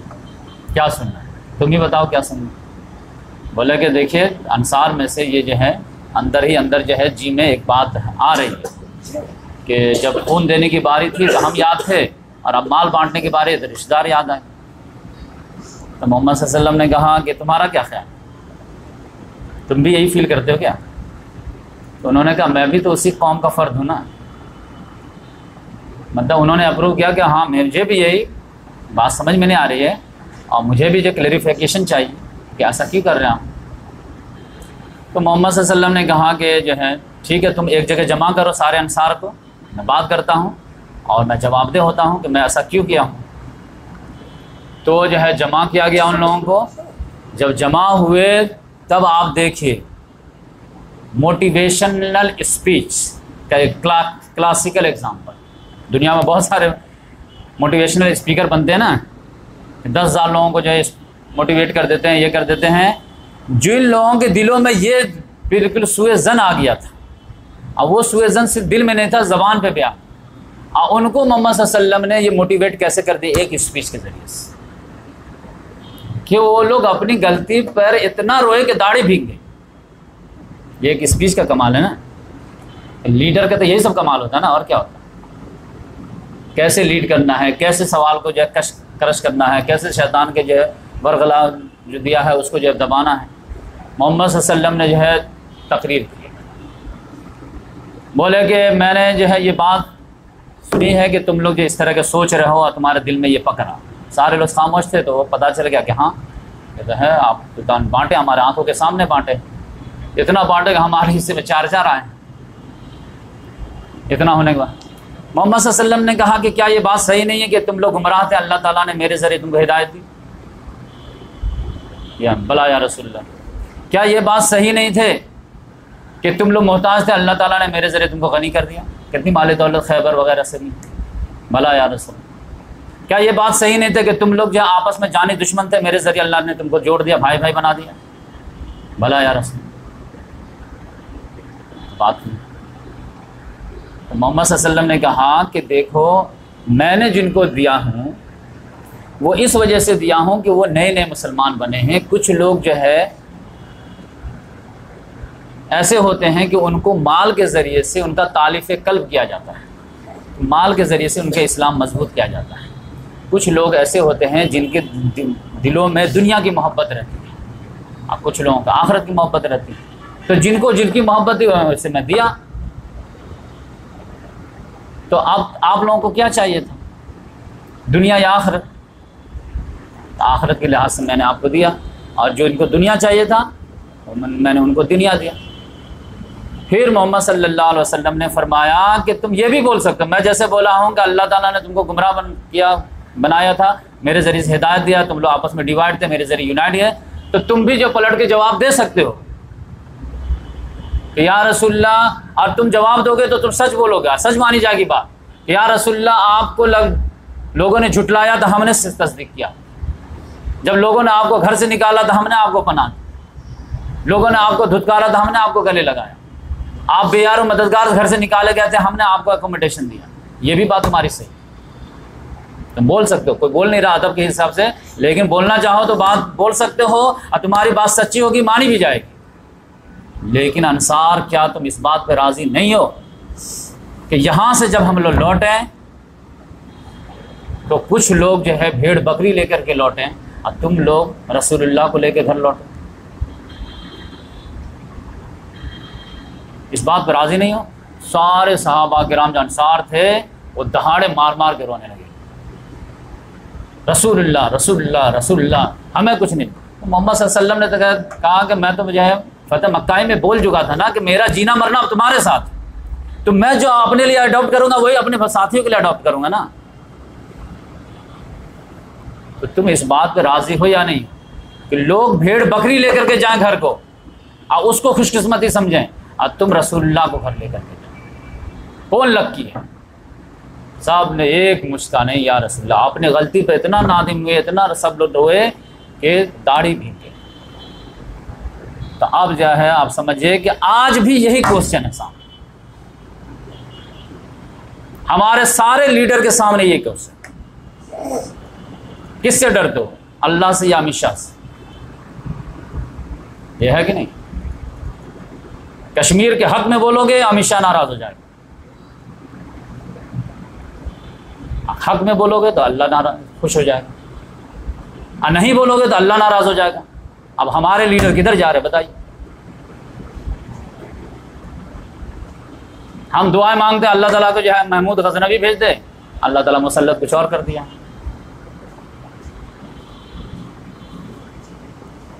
ज़बानें गुम हो गई, हम किसके साथ हैं? हक के साथ नहीं है। तो आप देख लीजिए पूरी उम्मत जो है इसमें तो बिल्कुल जो क्लियर कट जो है जीरो से फेल हो रही है सारी उम्मत। 3 मुल्क के अलावा कोई एक लफ्ज बोलने के लिए तैयार नहीं।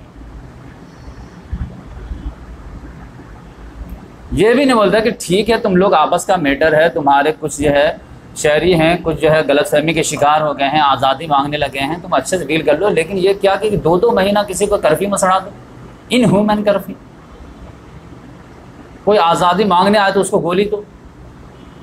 ये 21वीं सदी में ये होता है क्या? ये एनआरसी जो है ये कोई लॉजिकल बात है क्या? कि अगर कोई हिंदू बाहर से आ गया तो वो शरणार्थी हो गया, और कोई मुस्लिम आ गया तो घुसपैठी हो गया।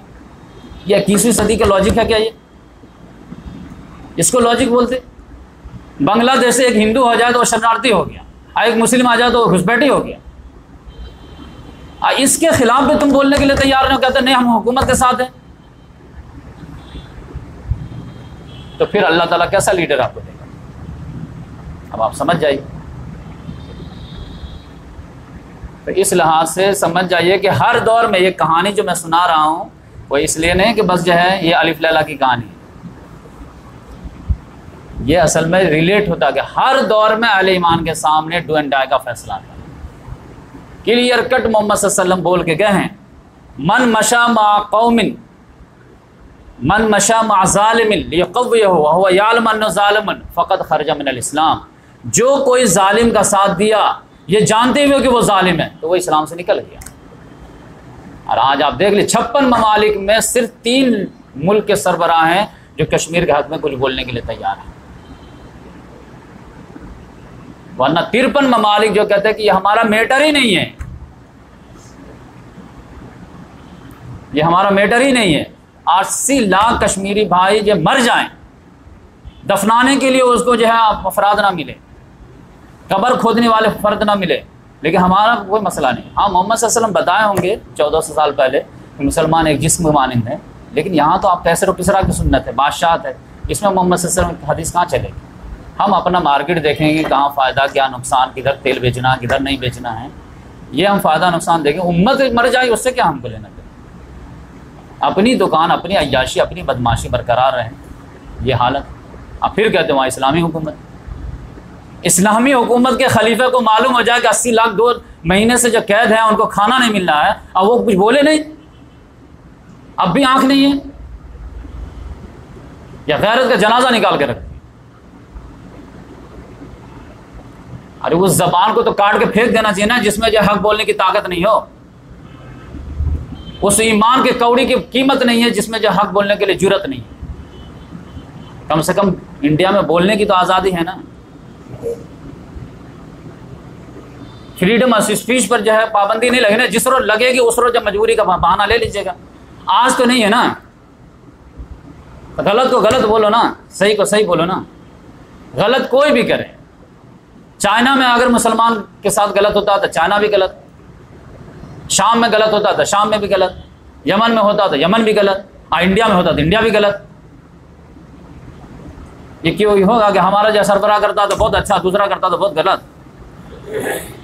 इस्लाम का 2 पैमाना तो नहीं हो सकता ना, एक ही पैमाना होगा।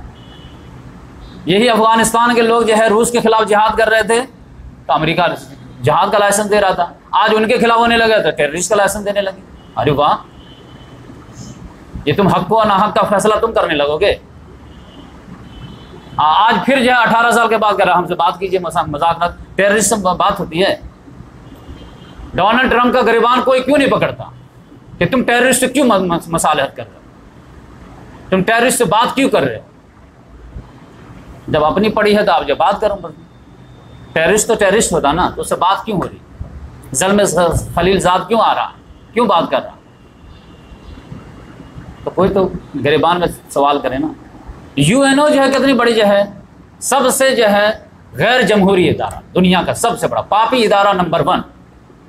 5 ममालिक 192 ममालिक के जो है किस्मत का फैसला लेके बैठे हैं तो वो एटम बम बना सकते, दूसरे नहीं बना सकते। दुनिया में कोई फैसला हो जाए, एक वीटो पावर वाला अगर ऑब्जेक्शन ले लिया, खत्म। ये इससे ज़्यादा गैर अनजस्ट इदारा हो सकता क्या? अगर न्यूक्लियर बम बनाने की इजाज़त है तो सबको होनी चाहिए, या बैंड है तो सबको बैंड लगनी चाहिए। वसूल तो बच्चा 5वीं क्लास से बच्चे के पूछे जाए कि पूरी दुनिया में एक इदारा बना है, उसमें जो है न्यूक्लियर बम, खतरनाक बम सबको बनाना चाहिए, नहीं बनाना, तो बच्चा भी बोलेगा या तो सबको इजाज़त होनी चाहिए या सबका बैंड लगना चाहिए। तो कोरिया बना रहा है तो गलत, अमेरिका बना रहा तो सही। ईस्ट तैमूर में अगर जो है क्रिश्चियन को प्रॉब्लम हुआ तो 2 मुल्क अलग करके रख दिए। सूडान में मामला हुआ तो क्रिश्चियन के लिए अलग मुल्क बना के रख दिए। अब मुसलमान को कहीं प्रॉब्लम है तो उसको गोली मार दो। तो इस लिहाज से जो है प्रॉब्लम यह है कि अब जो है मुसीबत इतनी सर पे आ गई है तो अब जाकर के मुसलमान थोड़ी करवट ले रहे हैं। अब करवट ले रहे हैं तो फिर भी क्या कर रहे हैं, जाकर के अब मस्जिद में नमाज पढ़ रहे हैं, ज़्यादा चेहरे पे दाढ़ी रहे। ये नादा गिर गए सजदे में जब वक्त क़याम आया, जालिम के सामने आप खड़े होने की बात आए हैं तो आप कहते अल्लाह अकबर। अब तक क्या कर रहे थे? तो क्रिकेट का मैच देख रहे थे, जुआ खेल रहे। आप देखिए मैं नमाज पढ़ता हूँ फिर भी अल्लाह मदद नहीं करता। अरे आप तो मैदान में वक्त आ गया मैदान आने का, अब तुम नमाज पढ़ने से काफ़ी होगा। नमाज के साथ साथ कंप्लीट इस्लाम की बात करो, देखो खुदा की मदद आती कि नहीं आती। शरीयत इस्लामी की नफाज की बात करो, खुदा की मदद आती है नहीं आती। आधा अधूरा इस्लाम लेकर के मोहम्मद अल्लाह ताला के पास आ जाओगे, ऐसे किक मार के रिजेक्ट कर दिया जाएगा, दफ़ा हो जाओ। आयदर रोबे और गो अवे, या तो पूरा इस्लाम का पैकेज लो या दफ़ा हो जाओ। आज के हुक्मरान लोग जितने भी ममालिक के हैं सब इस्लाम को एक लिहाज से जो है ज़बान हाल से यही बोलते हैं कि अल्लाह ताला तेरा जो दीन है इस्लाम, उसके इबादत का फॉर्मूला सारा अच्छा लगता है, सारे सब वेल एंड गुड हैं, लेकिन सियासत का जो उसूल दिया गया है ना वो हमको एक्सेप्टेबल नहीं।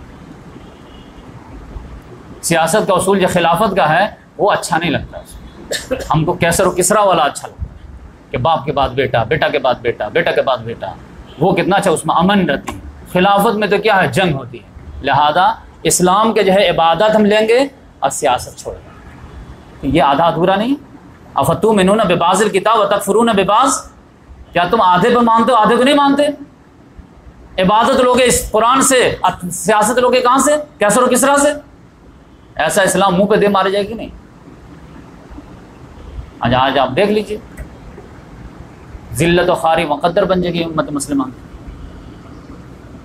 तो इस लिहाज से आप समझिए इन शॉर्ट कि उम्मत मुसलमा का इन होल जो मेन जुर्म है वो सिर्फ एक लड़ाई जो उम्मत मुसलमा की खुदा के साथ, पहली लड़ाई तो उम्मत मुसलमा खुदा के साथ। अरे आप सोचे कि पता नहीं जज्बात में क्या बोल रहा है, कुरान में आया कि नहीं कि सूदी कारोबार अगर नहीं छोड़ते हो तो इसका मतलब तुम ऐलान जंग कर रहे हो अल्लाह उसके रसूल है कि नहीं? कौन ऐसा मुल्क आप दिखा दीजिए मुझे जहाँ सूद नहीं। तो हालत जंग में तो हैं ही आप लोग, इजराइल से नहीं अल्लाह से, यही फर्क है ना।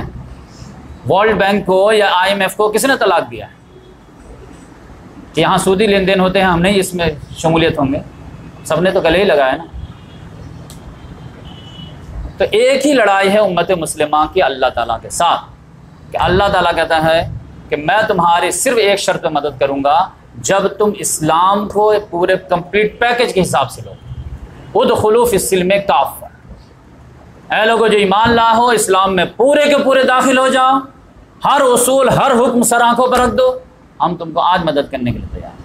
लेकिन उम्मत मुसलमान कहते हैं कि नहीं, अगर आपको मुझे मानना है तो मेरा आधा अधूरा इस्लाम जो भी मैं दे रहा हूँ उसी पर आपको इत्तेफा करना है तो कीजिए, वरना इससे आगे हम बढ़ने के लिए तैयार नहीं। ये लड़ाई है कि नहीं?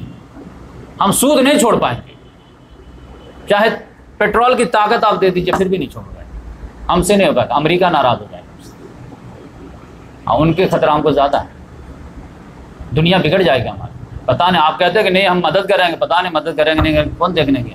इसका तो ड्रोन दिखता है ना। यही असल लड़ाई है, मैंने जान लीजिए आज के दौर में कि आधा अधूरा इस्लाम, इस पर भी थैंक्स बोलिए।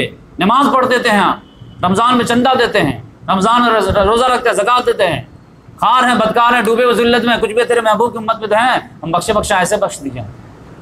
अल्लाह ताला कहता है दुनिया में हम तो कुछ इज्जत दे रहा था, आखिरत में क्या बख्शेंगे तुम आओ तो सही हमारे पास, अपनी मोहलत उम्र गुजार करो। तो बचेंगे वही जो आज के दौर में भी जो है वही रवैया अपनाएंगे जो हर दौर में अपनाए हैं, जो अहले हक होते हैं कि जान दे देते हैं लेकिन जो कंप्रोमाइज़ हक के लिए नहीं करते। अब वरना जो है सबके साथ हद से चढ़ जाएगी। तो ये जान तो जानी है, चाहे आज जाए या कल जाए। अब मौत और हयात के फैसले ज़मीन पे नहीं होते, आसमान पे होते हैं। जब ये अकीदा है तो फिर डरते क्यों? होगा वही जो किस्मत में होगा। जब ये सब अकीदा होने के बाद जो है दिल में अब फिर खौफ खुदा के बजाय दूसरा खौफ आ जाए, इसका मतलब ये है कि वो जो है अकीदा भुरभुरा है, अंदर से खोखला है, जान नहीं है उसमें। वरना जो है 1.5 अरब इंसानों के आबाद मुसलमान होने के बावजूद, पेट्रोल की ताकत होने के बावजूद, muscle power, money power, man power, सब कुछ होने के बावजूद ये हालत है। आपस की जब जंग की बात आती है तो दोनों सीना तान करके खड़े हो जाते हैं। सऊदी एक तरफ ब्लॉक बना लेता है और ईरान एक तरफ ईंट सीट बजा देंगे। अब पता चला इजराइल की बात आती है तो सब भीली बेगी बल्ले बन जाते कि नहीं अमेरिका अब्बू जान। ये ईमान का तेवर है क्या? एक मुल्क में भी अल्लाह ताला का निज़ाम नहीं दिखा सके ताकि हम लोग कहीं दावत देने जाए किसी गैर मुस्लिम को तो कहें कि भाई ये मॉडल कॉपी कर लो। यहाँ पे देखो फ्रीडम स्पीच कैसी है, फ्रीडम एक्सप्रेशन कैसा है, इंसाफ कैसे हर एक को बराबर मिलता है। खिलाफत राशदा की याद तो ताज़ा होनी चाहिए ना, कहीं नहीं। तो ये जुर्म कम बड़ा है कि हमने इस्लाम को ही दावदार करके रख दिया है। और फिर आज के दौर में तो आप देखिएगा कि कुछ दिनों की बात है, कुछ दिन और चलेंगे ना तो मेरी बात लिख लीजिए कि डिमांड करने से पहले जय श्री राम बोलेंगे ये लोग। उनको रुकू करने के लिए कहा जाएगा या सजदे में गिरेंगे, वफ्त बुलाया नहीं जाएगा, जो है दरवाजे पर दस्तक देंगे, हम आ गए कबूल कर लीजिए। ये किस दिनों की बात है आप देखें। तो ये जो है ये लीडर लोगों के जब गिरबान नहीं पकड़ेंगे ना तो ये तो आपको कहीं से कहीं ले जाएंगे। कुरान में क्लियर कर दिया इन्ना दीना इंदल्लाह इस्लाम, अल्लाह के नज़दीक एक्सेप्टेबल दीन ओनली एक है, अब वो क्या है? इस्लाम। लेकिन आज आप देखिएगा कहानी क्या सुनाई जाए, सब धर्म अच्छा है, सब धर्म में अच्छा है, सब धर्म में ये नेकी है, सब धर्म अच्छा ही सिखाता, सब धर्म अच्छा ही सिखाता। ओनली इस्लाम है जो खुदा तक पहुंचने का रास्ता बताता है, वरना जितना धर्म है, चाहे बुद्ध मत हो, सिख मत हो, ईसाई मत हो या हिंदू मत हो, हर धर्म खुदा से दूर सिखाता है। खुदा से दूरी आपको जो है खतरनाक नहीं लगता? एक बंदा अगर सुबह उठता है एक मोहल्ले में, अब कोई मस्जिद जाता है, कोई मंदिर जाता है, कोई सिनेगॉग जाता है, कोई चर्च जाता है, कोई गुरुद्वारा जाता है, क्या सब खुदा ही तक पहुंच रहा है कि सिर्फ जो मस्जिद जाने वाला खुदा तक पहुंच रहा है? तो आप ऐसी बात क्यों बोलते हैं जो गैर मुस्लिमों को कंफ्यूज करते कि नहीं आपका भी धर्म ठीक है, हमारा भी ठीक है? मतलब क्या धर्म किस लिए अपनाया लोगों ने? खुदा तक पहुंचने के लिए ना, खुदा की खुशनुदी हासिल करने के लिए ना। जो धर्म वो अडॉप्ट किया हुआ उसके जरिए पहुंच पाएगा वो? तो आप झूठ बोल रहे हैं इसका मतलब, और अपनी जान बचाने के लिए उसको जो है जहन्नम में झोंक रहे हैं, और ये आप समझते कि हम उसके साथ हमदर्दी कर रहे हैं, दुश्मनी नंबर 1 कर रहे हैं आप। किसी को आप गलत गाइड कर रहे हैं। अगर 100 को सही किए होते, बताए होते कि नहीं भाई इस्लाम ही एक वाहिद दीन है जो आपको खुदा तक पहुंचा सकता है, इस्लामी वाहिद दीन है जो आपको जो दुनिया और आखिरत की निजात दिला सकता है, तो 100 में से 5 तो मान लेते। लेकिन ये लोग जब आखिरत में धरे जाएंगे तो आपका गरावान नहीं पकड़ेंगे। ये हमारे साथ बिजनेस करते थे, हमको तसल्ली देते थे, नहीं तुम्हारा भी धर्म अच्छा हमारा भी अच्छा है, तो चेंज करने की जरूरत क्या है? बस तुम मंदिर में जाते हो, हम मस्जिद में आते हैं, डिफरेंस यही है। तो फिर अल्लाह ताला का अच्छा तुमको ये मैं तबलीग के लिए सिखाया था, तुम उम्मत की क़ियादत ये कर रहे थे, सब ठीक है, सब ठीक है, कृष्ण की तालीम सीखो। तो आप समझ जाइए कि क्या मामला हो। तो आप समझिए कि जो भी इस तरह के मुसलमानों में लीडर हैं जो इस्लाम को जो है मशकूक बना करके पेश कर रहे हैं, आइडियल बना के पेश नहीं कर रहे हैं, वो गैर मुस्लिमों के साथ दुश्मनी नंबर 1 कर रहे हैं, उनको धोखा दे रहे हैं, उनके साथ चीट कर रहे हैं, उनकी आखिरत को बर्बाद कर रहे हैं, उनकी आखिरत को दाव पे लगा रहे हैं। कोई भलाई नहीं है।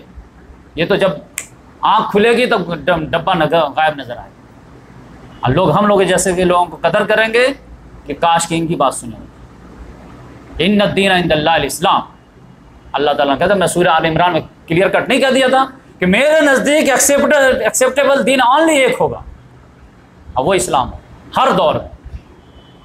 बकिया किसी भी रास्ते से तुम मुझको खुश करना चाहोगे, मैं रिजेक्ट, सारे दरवाज़ा बंद। एक दरवाज़ा इस्लाम के ज़रिए से आओ, हम तुमको गले लगाएंगे। बकिया जितने रास्ते अख्तियार करोगे हमसे दूरी होती जाओ। तो इस्लाम, सही इस्लाम हम लोगों के सामने पेश करें। अगर लोगों के घर नहीं जा सकते तो कम से कम सोशल मीडिया के ज़रिए तक पहुँचाएँ। ज़्यादा ज़्यादा ये क्या कर पाएँ? ये क्या कर पाएंगे? आपकी किस्मत तो नहीं ले पाएंगे ना। ज़्यादा ज़्यादा जो है कि आपकी ये दुनिया में थोड़ा सा नुकसान पहुंचा पाए, लेकिन आखिरत तो नहीं बिगाड़ पाएंगे ना। तो जिस जन्नत के लिए हुसैन रज़ी अल्लाह पूरी फैमिली कुर्बान कर दिए, तो हम लोग ये जान बचा के क्या करेगा? मौत तो उसी बताएगी जब लिखी रहेगी, जो लिखी है वो होकर रहेगी। तो इस लिहाज से दो टोक अंदाज में बात करनी चाहिए, उम्मत को मायूसी से निकालना चाहिए, इस्लाम पे प्राउड फील होना चाहिए, और हक बात कभी भी नहीं छोड़ना चाहिए। और सबसे बड़ा जिहाद आज के दौर में यही है, अफजल हक्किन कलमत इंद सुल्तान जाबिर, अफजल जिहाद कलमत हक्किन इंद, कि सबसे अफजल जिहाद क्या है? जालिम बादशाह के सामने हक बात करना। पूरी उम्मत जब 20 करोड़ होने के बावजूद ये डिमांड नहीं कर सकती, मेमोरेंडम लेके नहीं जा सकते कि कश्मीर से जो तुम जो है कर्फ्यू हटाओ, तुम नॉर्मल अंदाजे से डील करो। आज़ादी के नारे जो दूसरी जगह जो माओइस्ट नहीं लगा रहे, दूसरे लोग नहीं लगा रहे, उनको कैसे डील करते तुम? NRC का कानून सबके लिए बराबर नहीं हो सकता, तो कम से कम जो है हक की बात तो बोलो। मैं तो नहीं कहता कि जो मैदान में निकला, लेकिन प्रोटेस्ट तो करो। बम्बई में जंगल काटे जा रहे थे तो लोग जो है ना कुर्बानी दे रहे हैं। अल्लाह ताला को हम लोग क्या मुंह दिखाएंगे कि जंगल काटने पर जो नौजवान पढ़े लिखे निकल गए मैदान में, डंडा खाए हैं, आज जेल में गए हैं, और तुम लोग इंसान मुसलमान कट जाने पर जो तुम नहीं कर पाए, जबकि एक मुसलमान की कीमत खाने काबा की हुर्मत से ज़्यादा है। तब आप समझिए क्या लेवल है, क्या हमारी कदर हो, ऐसे लोगों की कदर होती। तो अल्लाह ताला से दुआ है कि अल्लाह तबारक व तआला तौबा की तौफीक अता फरमाए, और फिर मौत व हयात का फैसला अल्लाह के हाथ में है, इस पर अकीदा जो है जमाने की तौफीक अता फरमाए कि होता वही है जो खुदा चाहता है। और खुदा के रास्ते में जो भी मुश्किलात है, परेशानियाँ आती हैं ना, तो वो आजमाइश के लिए आती है, हमारे ईमान के इम्तहान के लिए आता है, और वहीं पर असल में साबित कदम रहता है। रहना ही असल ईमान है। वहीं पर आप सरेंडर हो गए, नहीं नहीं यहाँ पे कुछ नहीं बोलने का, तो आप ईमान का सौदा कर लिए। तो मैं तो पूरी सीरत के कैरेक्टर आपको रख दिया ना, अभी तो 3-4 लेक्चर बाकी रहे, तो आप देख लीजिए जो ट्रू सहाबा किराम थे उनका नेचर क्या था, उनका कैरेक्टर क्या था, उनका एटीट्यूड क्या था, और बकिया जो जान बचाने वाले थे उनका कैरेक्टर क्या था। लेकिन गए तो दुनिया से दोनों ही, लेकिन अपने अपने कब्र में मज़ा कौन कर रहे।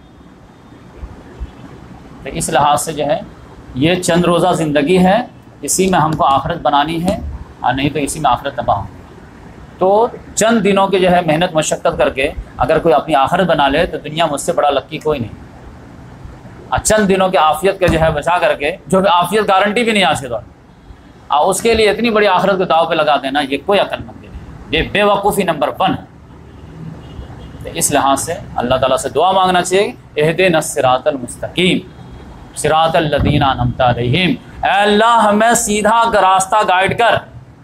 ये कब बोलते हैं आप, इय्याका नअबुदु व इय्याका नस्तईन करके बोलते हैं कि अल्लाह हम तेरी ही इबादत करते हैं। नमाज में प्रैक्टिकल में बोल रहे हैं कि अल्लाह हम तेरी इबादत करते हैं। तो जब आप इबादत कर रहे हैं तब अगला क्या मांग रहे हैं आपको चाहिए क्या? इबादत की तो तौफीक अल्लाह ने दे ही दिया, तभी तो नमाज में पढ़ रहे हैं सूरह फातिहा में, इय्याका नअबुदु व इय्याका नस्तईन, अल्लाह हम तेरी ही इबादत करते हैं, करते रहेंगे। तो अगर आप इबादत ही को इबादत समझते हैं, हिदायत समझते हैं, तो आप मांग क्या रहे हैं? जो दे दिया और उसके बाद मांग क्या रहे हैं? नहीं, मजीद आप पूरा 24 घंटा ज़िंदगी कैसे गुजारें, इनफरादी लिहाज से कैसे गुजारें, इज्तिमाई लिहाज से कैसे गुजारें, ये तो गाइड बता। हमारे कौमी मामलात कैसे होंगे, फैमिली मामलात कैसे होंगे, समाजी मामलात कैसे होंगे, तिजारती मामलात कैसे होंगे, ये भी तो बता। इहदिनस सिरातल मुस्तकीम, वो भी कैसा रास्ता, अनअमता अलैहिम, जिन पर चल करके लोगों को आपने इनाम दिए खुश होकर। किन लोगों को इनाम दिए हैं?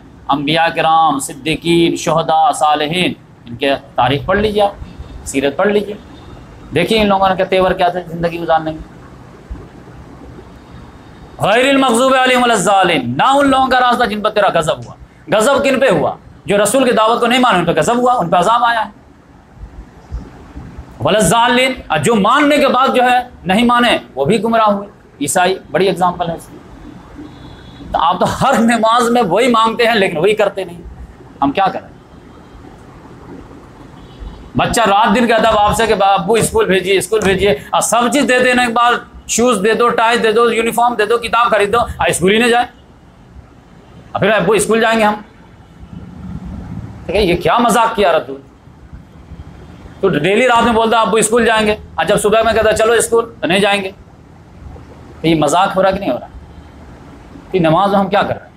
इहदिनस सिरातल मुस्तकीम, अल्लाह हिदायत दे, हिदायत भाई हिदायत दे दे तो पूरा कुरान तो दे दिया ना आपको, कि जालिम को कैसे डील करना, मजलूम को कैसे डील करना है, तुमको नहीं पता है अभी तक? सियासी मामला तुम्हारे कैसे होंगे, समाजी मामला कैसे होंगे, तिजारती मामला कैसे होंगे, ये नहीं है कुरान में? या बोलो कुरान अनकम्प्लीट है? तो फिर मांगते क्या इहदिनस सिरातल मुस्तकीम, जब जो उस पर चलना ही नहीं तो क्यों मांगते हो? तो ये आप समझ जाइए कि सूरह फातिहा जो है वो आम सूरह नहीं है, थोड़ा दिल से पढ़िए उसको समझ करके कि आप मांगते क्या हैं, कि हमारी इनफरादी ज़िंदगी कैसे गुजारूं और इज्तिमाई ज़िंदगी कैसे गुजारूं। हमारा रोल तो होना चाहिए ना। अल्लाह ताला ने जो है हमारे लिए सूरज निकाला है, चाँद निकाला है, हवा पूरी दुनिया सजा है, तो हमारा रोल क्या हो? तो अल्लाह ताला ने कहता है लक़द काना लकुम फ़ी रसूलिल्लाह उस्वतुन हसना, तुम्हारे लिए बेस्ट एग्जाम्पल है रसूलुल्लाह सल्लल्लाहु अलैहि वसल्लम। उन्होंने उनका देख लो तो, जब वो आँख खोले थे तो चारों तरफ अंधेरा था कि नहीं था, लेकिन उन्होंने अपने कैरेक्टर से, अपने दावा से उजाला किया कि नहीं किया? तो फिर तुम्हारे 100 लोग होने के बावजूद क्यों नहीं उजाला हो रहा? रोशनी क्यों नहीं फैल रही? अंधेरे क्यों नहीं मिट रहे? जुल्म का खात्मा क्यों नहीं हो रहा? एक्सप्लॉयटेशन, डिप्रेशन, सप्रेशन क्यों खत्म नहीं हो रहा? और फिर कहते हो दावा ईमान, सबसे अकीदा अच्छा मेरा है, सबसे अमाल हमारे अच्छे अमाल रहते हैं, तो फिर जो है रोशनी में जो है रोशनी तो होती ना। तो इस लिहाज से जो है हम लोगों को सीरियस जो डिसीज़न लेना चाहिए और बहुत बारीकी से कुरान और हदीस का मताला करना चाहिए।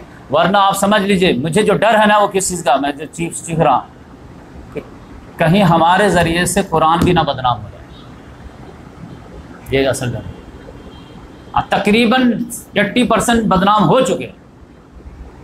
आज जब भी कुछ होता है ना, लोग सवाल करते हैं कि ऐसा क्यों है सर, ऐसा क्यों है सर, ऐसा क्यों है, तो एक ही जवाब देते हैं कि बेटा लोग कुरान से दूर हैं, मुसलमान कुरान नहीं पढ़ते समझ करके, कुरान की जगह पे दूसरी किताब उठा ली है, उनको रात दिन पढ़ते, कुरान में सारा मसला का हल है, कुरान पढ़ते अच्छा कैरेक्टर आता।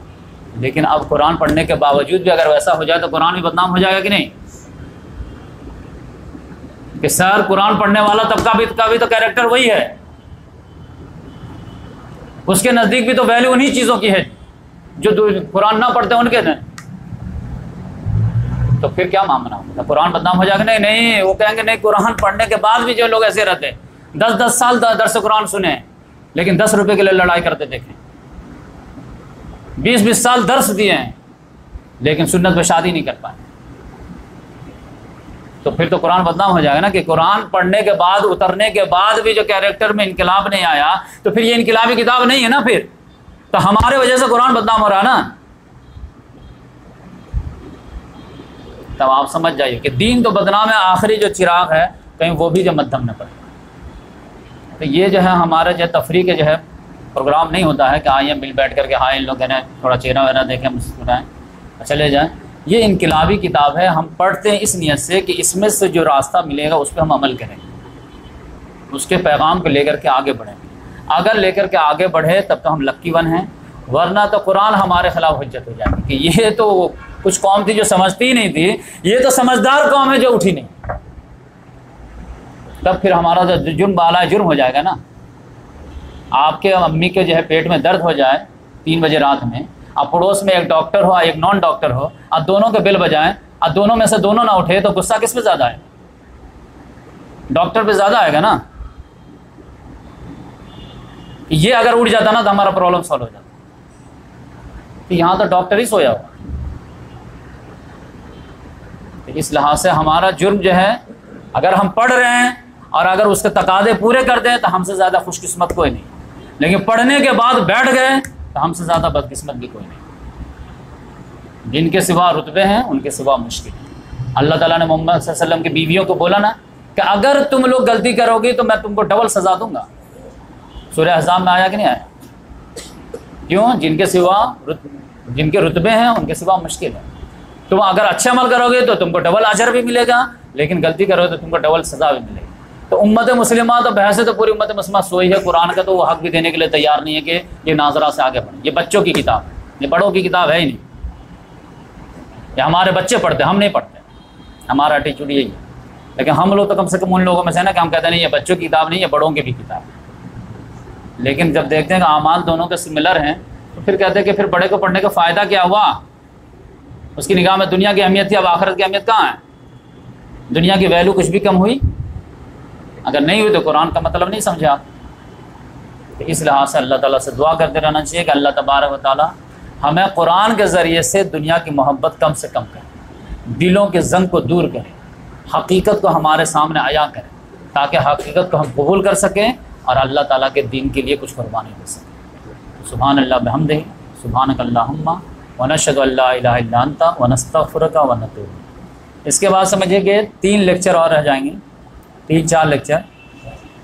नेक्स्ट जो है ग़ज़वे तबूक, उसके बाद जो है हज्जतुल विदा, बात समझ में आए, और उसके बाद जो है मोहम्मद सल्लल्लाहु अलैहि वसल्लम की वफ़ात। लेकिन मेरी कोशिश ये है कि मोहम्मद सल्लल्लाहु अलैहि वसल्लम का जो आखिरी लम्हात हैं वो रबीउल अव्वल के जो आखिरी जो सैटरडे आए उसमें लेकर पेश करें। तो उसमें जो अभी काफ़ी टाइम है, 1-1.5 महीना है, आज लेक्चर 2 ही बनते हैं। तो मैं एक लेक्चर पेश करूँगा बीच में, मोहम्मद सल्लल्लाहु अलैहि वसल्लम की जो शादियाँ हुई हैं 11 बीवियों का तारुफ, एक लेक्चर। हज़रत खदीजा, हज़रत सौदा, हज़रत आयशा, हज़रत ज़ैनब, हज़रत सफ़िया, हज़रत जुवैरिया, हज़रत उम्मे हबीबा, ये सारे का एक जो है लेक्चर में आ जाए, ताकि आपके सामने पूरा ये है कि जब 11 शादियाँ हुई है तो वो किस रीज़न के तहत हुई है, किन हालात में। और फिर अगर एक और लेक्चर का टाइम मिला तो मोहम्मद सल्लल्लाहु अलैहि वसल्लम के औलाद के ताल्लुक़ से, बेटियाँ, बेटे, फिर बेटियों के बेटे वगैरह, ये सारे चीज़। फिर उसके बाद जो है आखिरी जो 12 रबीउल अव्वल से पहले जो सैटरडे रहेगा, उम्मीद है कि 11 या 10 रबीउल अव्वल को आए, तो उसमें मोहम्मद सल्लल्लाहु अलैहि वसल्लम के आखिरी लम्हात जो है हम आपके सामने पेश करेंगे। और फिर उसके बाद कंटिन्यू जारी रखें, फिर खुलफाए राशिदीन का ज़माना हम पेश करेंगे। खुलफाए राशिदीन के ज़माना पेश करने से पहले एक ब्यूटीफुल लेक्चर पहले पेश करेंगे। अब वो क्या है कि मोहम्मद सल्लल्लाहु अलैहि वसल्लम ने फ्यूचर के लिए जो प्रेडिक्शन किए हैं तो वो पहले ही आपके एक लेक्चर में बता दें, ताकि फिर जब हम सिलसिला आगे बढ़ाएं तो जब वो हैपन होते दिखे तो आपके ईमान में इजाफा होगा। अच्छा ये ऐसा हुआ था, ये तो मोहम्मद सल्लल्लाहु अलैहि वसल्लम पहले बोल के गए। अच्छा ये ऐसा हुआ था, ये मोहम्मद सल्लल्लाहु अलैहि वसल्लम तो पहले ही बोल के गए।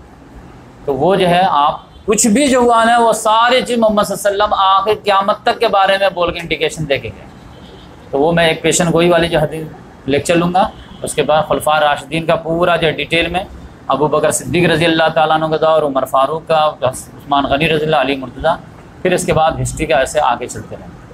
अल्लाह ताला से दुआ है कि अल्लाह ताला इल्मी सफ़र जारी रखें। और ये आप लोग तो यहाँ पे जो है मैं तहदीस नेमत के तौर पे बताऊँ कि 25-30 लोग बैठे रहते हैं, लेकिन आप देखेंगे जैसे ये अपलोड होता है तो 500, 600, 1000, 2000 लोग देख लेते हैं। एक वीडियो जो बनु मैया पे हम रिकॉर्ड कराए थे बदलापुर में, उसको यूट्यूब पे डाले पिछले साल दिसंबर में, तो तकरीबन 1.25 लाख आदमी देख चुके हैं। मतलब 500 से ज़्यादा लोग तो उस पर कमेंट्स कर चुके हैं, 2000 से ज़्यादा लोग उसको लाइक कर चुके हैं। तो ये आप मत समझे कि आप जो है अकेला चना क्या भाड़ पड़ेगा, तो आप अकेले नहीं हैं, पूरी दुनिया से अभी आप जो है कॉल आने शुरू हो। लेकिन हम कॉल लेते नहीं किसी का, क्योंकि अभी हमको स्टडी करना पड़ता है, स्कूल की भी तैयारी करनी पड़ती है, तो हम किसी को नंबर डिस्क्लोज़ ही नहीं करते। तो आप और मेरा जो है 2-3 साल भी इरादा है कि किसी का मुझे कॉल लेना नहीं, कोई एतराज़ वगैरह भी करता है तो मैं लेक्चर ही में दे देता हूँ। लेकिन आप यहाँ पर आते हैं तो मुझे भी अच्छा लगता है, हौसला मिलता है, और हक़ बात लोगों तक पहुँचाने की कोशिश करते हैं। और आपको महसूस हो गया क्या कि हम लोग जो है ना कोई मसलक को फॉलो करते हैं, ना कोई फ़िरका को फॉलो करते हैं, ओनली इस्लाम। वरना हमारा तो डायलॉग ही यही है कि ना मैं शिया ना मैं सुन्नी, मैं हूँ मुस्लिम, ओनली मुस्लिम। बच्चे हमारे कॉलेज में भी पूछते हैं कि सर आप कितने नंबर हैं, आज भी पूछ 24 नंबर, 26, 22। मैंने कहा कि जाने दो ये सब सवाल हटा। कहने बताइए आप कौन कितने नंबर हैं। मैंने कहा मैं 1 नंबर। तुम लोग 2 नंबर हो गया? नहीं मैं भी 1 नंबर। मैं कहा मैं 1 नंबर, 1 नंबर बस। तो इसी पर हमको प्राउड होना चाहिए। हुवा सम्माकुमुल मुस्लिमीन, बात समझ आए? कहा नहीं 22 नंबर, 24 नंबर। मैं कहा कि अबू बकर सिद्दीक़ रज़ी अल्लाह कितने नंबर थे बताओ, उमर फारूक कितने नंबर थे? कुछ नहीं। मैं कहा बस ये सब बात की इजाज़त है तो इसको बिदअत बोलते। बात समझ में आए? तो अल्लाह ताला ने हम लोगों का नाम मुस्लिम रखा है। ये इस्लाम आदम अलैहिस्सलाम से, पहले मुस्लिम आदम अलैहिस्सलाम, फिर नूह अलैहिस्सलाम भी इस्लामी की खिदमत के लिए आए, इब्राहिम अलैहिस्सलाम भी इस्लामी की खिदमत के लिए आए, मूसा अलैहिस्सलाम भी इस्लामी की खिदमत के लिए आए, ईसा अलैहिस्सलाम भी इस्लामी की खिदमत है, और फाइनल जो है कैप्टन बन के आए मोहम्मद सल्लल्लाहु अलैहि वसल्लम, वो भी इस्लामी की खिदमत। और हम लोग भी इस्लामी को फॉलो करें तो हमारा सिलसिला कहाँ से कहाँ तक जुड़ जाता है। तो अभी ये शिया सुन्नी करके, अब बरेली देवबंदी करके अपने आप को अलग करो क्या? तो समझने के लिए आप कर लो, लेकिन उस पर प्राउड नहीं होना चाहिए। प्राउड जो मुस्लिम होने को होना चाहिए। तो इस लिहाज से मैं आपको बताया कि अल्हम्दुलिल्लाह अब ये सब दावत फैल रही है। बहुत सारी चीज़ें लोग जो पहले नहीं मानते थे, अब जो है उलमा की गिरफ्त से पब्लिक जो आज़ाद हो रही है और उनका भरम टूट रहा है। तो अब जो है इंशाल्लाह ट्रू इस्लाम सामने आने वाला है। तो आप लोग लक्की वन है कि आप जब इस्लाम का दरवाज़ा खुल रहा है और उलमा के चंगुल से जो है लोग आज़ाद हो रहे हैं, तो फिर यकीनी बात है कि अब आप लोगों की ज़िम्मेदारी बढ़ गई। क्यों बढ़ गई? क्योंकि उलमा ने अपना रोल अदा नहीं किया। बात समझ लीजिए, उन्होंने रोल अदा नहीं किया, इस्लाम को सही रिप्रेजेंट नहीं किया, तो अल्लाह ताला ने अब उनको माजूल कर दिया है। अब वो इस्लाम की खिदमत कम करेंगे, गैर इस्लाम की ज़्यादा करेंगे। आप समझ लीजिए। और अगर यकीन नहीं हो तो टीवी पे आप जो है भाषण सुना कीजिए, इंटरव्यू देखा कीजिए। अब जो है असरी उलूम के नौजवानों को अल्लाह ताला ने जो है इस काम के लिए इंतखाब किया है। कॉलेज का इंतखाब हुआ। जैसे शुरुआती दौर में अल्लाह ताला ने दीन की खिदमत के लिए अरब को अल्लाह ताला ने सेलेक्ट किया था, लेकिन जब उन्होंने उनकी नाकदरी की तो अल्लाह ताला ने अरब को माजूल करके फिर जो अजम को उठा लिया था। तुर्क लोगों को जो है अल्लाह ताला ने कबूल कर लिया है। आप अल्लाह ताला ने पहले कहते हैं इन ततवल्लौ यस्तब्दिल कौमन गैरकुम, अगर तुमने हमारे दीन को पीठ दिखाए तुमको हम हटाएंगे, दूसरे को लाएंगे। अल्लाह ताला ने लाया। खिलाफत उस्मानिया के ज़रिए से उम्मत के जो है तहफ़्फ़ुज़ का काम किया जाता है। अब जो है दूसरा शिफ्ट आया कि अल्लाह ताला ने उलमा को तौफीक दिया। इन्होंने काल अल्लाह काल रसूल दुआ मांग मांग करके अल्लाह इल्म के देते रहे, दीन की खिदमत करेंगे। लेकिन पता चला कि वो दीन के नाम पे जो है दुकान खुलनी शुरू हो गई। पहले तो मदारिस थे और वो जो है दुकान थी, समझिए एक तरह से। अब तो हर दुकान पे एक दुकान है। मैं देखा कल, हर दुकान पे एक छोटी सी दुकान है, डब्बा है उसमें डालिए उसमें बस, उसमें जो है ब्रांड लगा हुआ है। मैं कहा था कि मैं दुकान चिल्ला रहा था, वाकई में दुकान है। तो अब यकीनी बात है कि वो जो है जब तक आप वो डब्बे में गिरा रहे हैं तब तक आपके खिलाफ तो नहीं बोलेंगे, फिर आपके घर में आप जैसे चाहे शादी कीजिए लोग आ जाएंगे, वरना वो आप अगर वो नहीं आएंगे तो आप क्या करेंगे, वो डब्बा हटा देंगे। फिर जब हमारी बच्ची की शादी में नहीं आए तो आप डब्बा ले जाइए आप अपना। तो ये समझिए कि ये डब्बा का खेल हो गया। तो लिहाजा आप इस्लाम के जो हक बात तो आप बोल ही नहीं सकते। तो अब जो है अल्लाह ताला ने तौफीक दिया है, ये डिसीज़न हो चुका है एक तरह से। और ये आप थोड़ी सी हिस्ट्री पढ़े होंगे तो आप देख लें, इंटरनेशनल लेवल पर उलमा मासूल, चाहे वो कितना ही बोलते रहे, इंटरनेशनल लेवल पर सैयद कुतुब शहीद,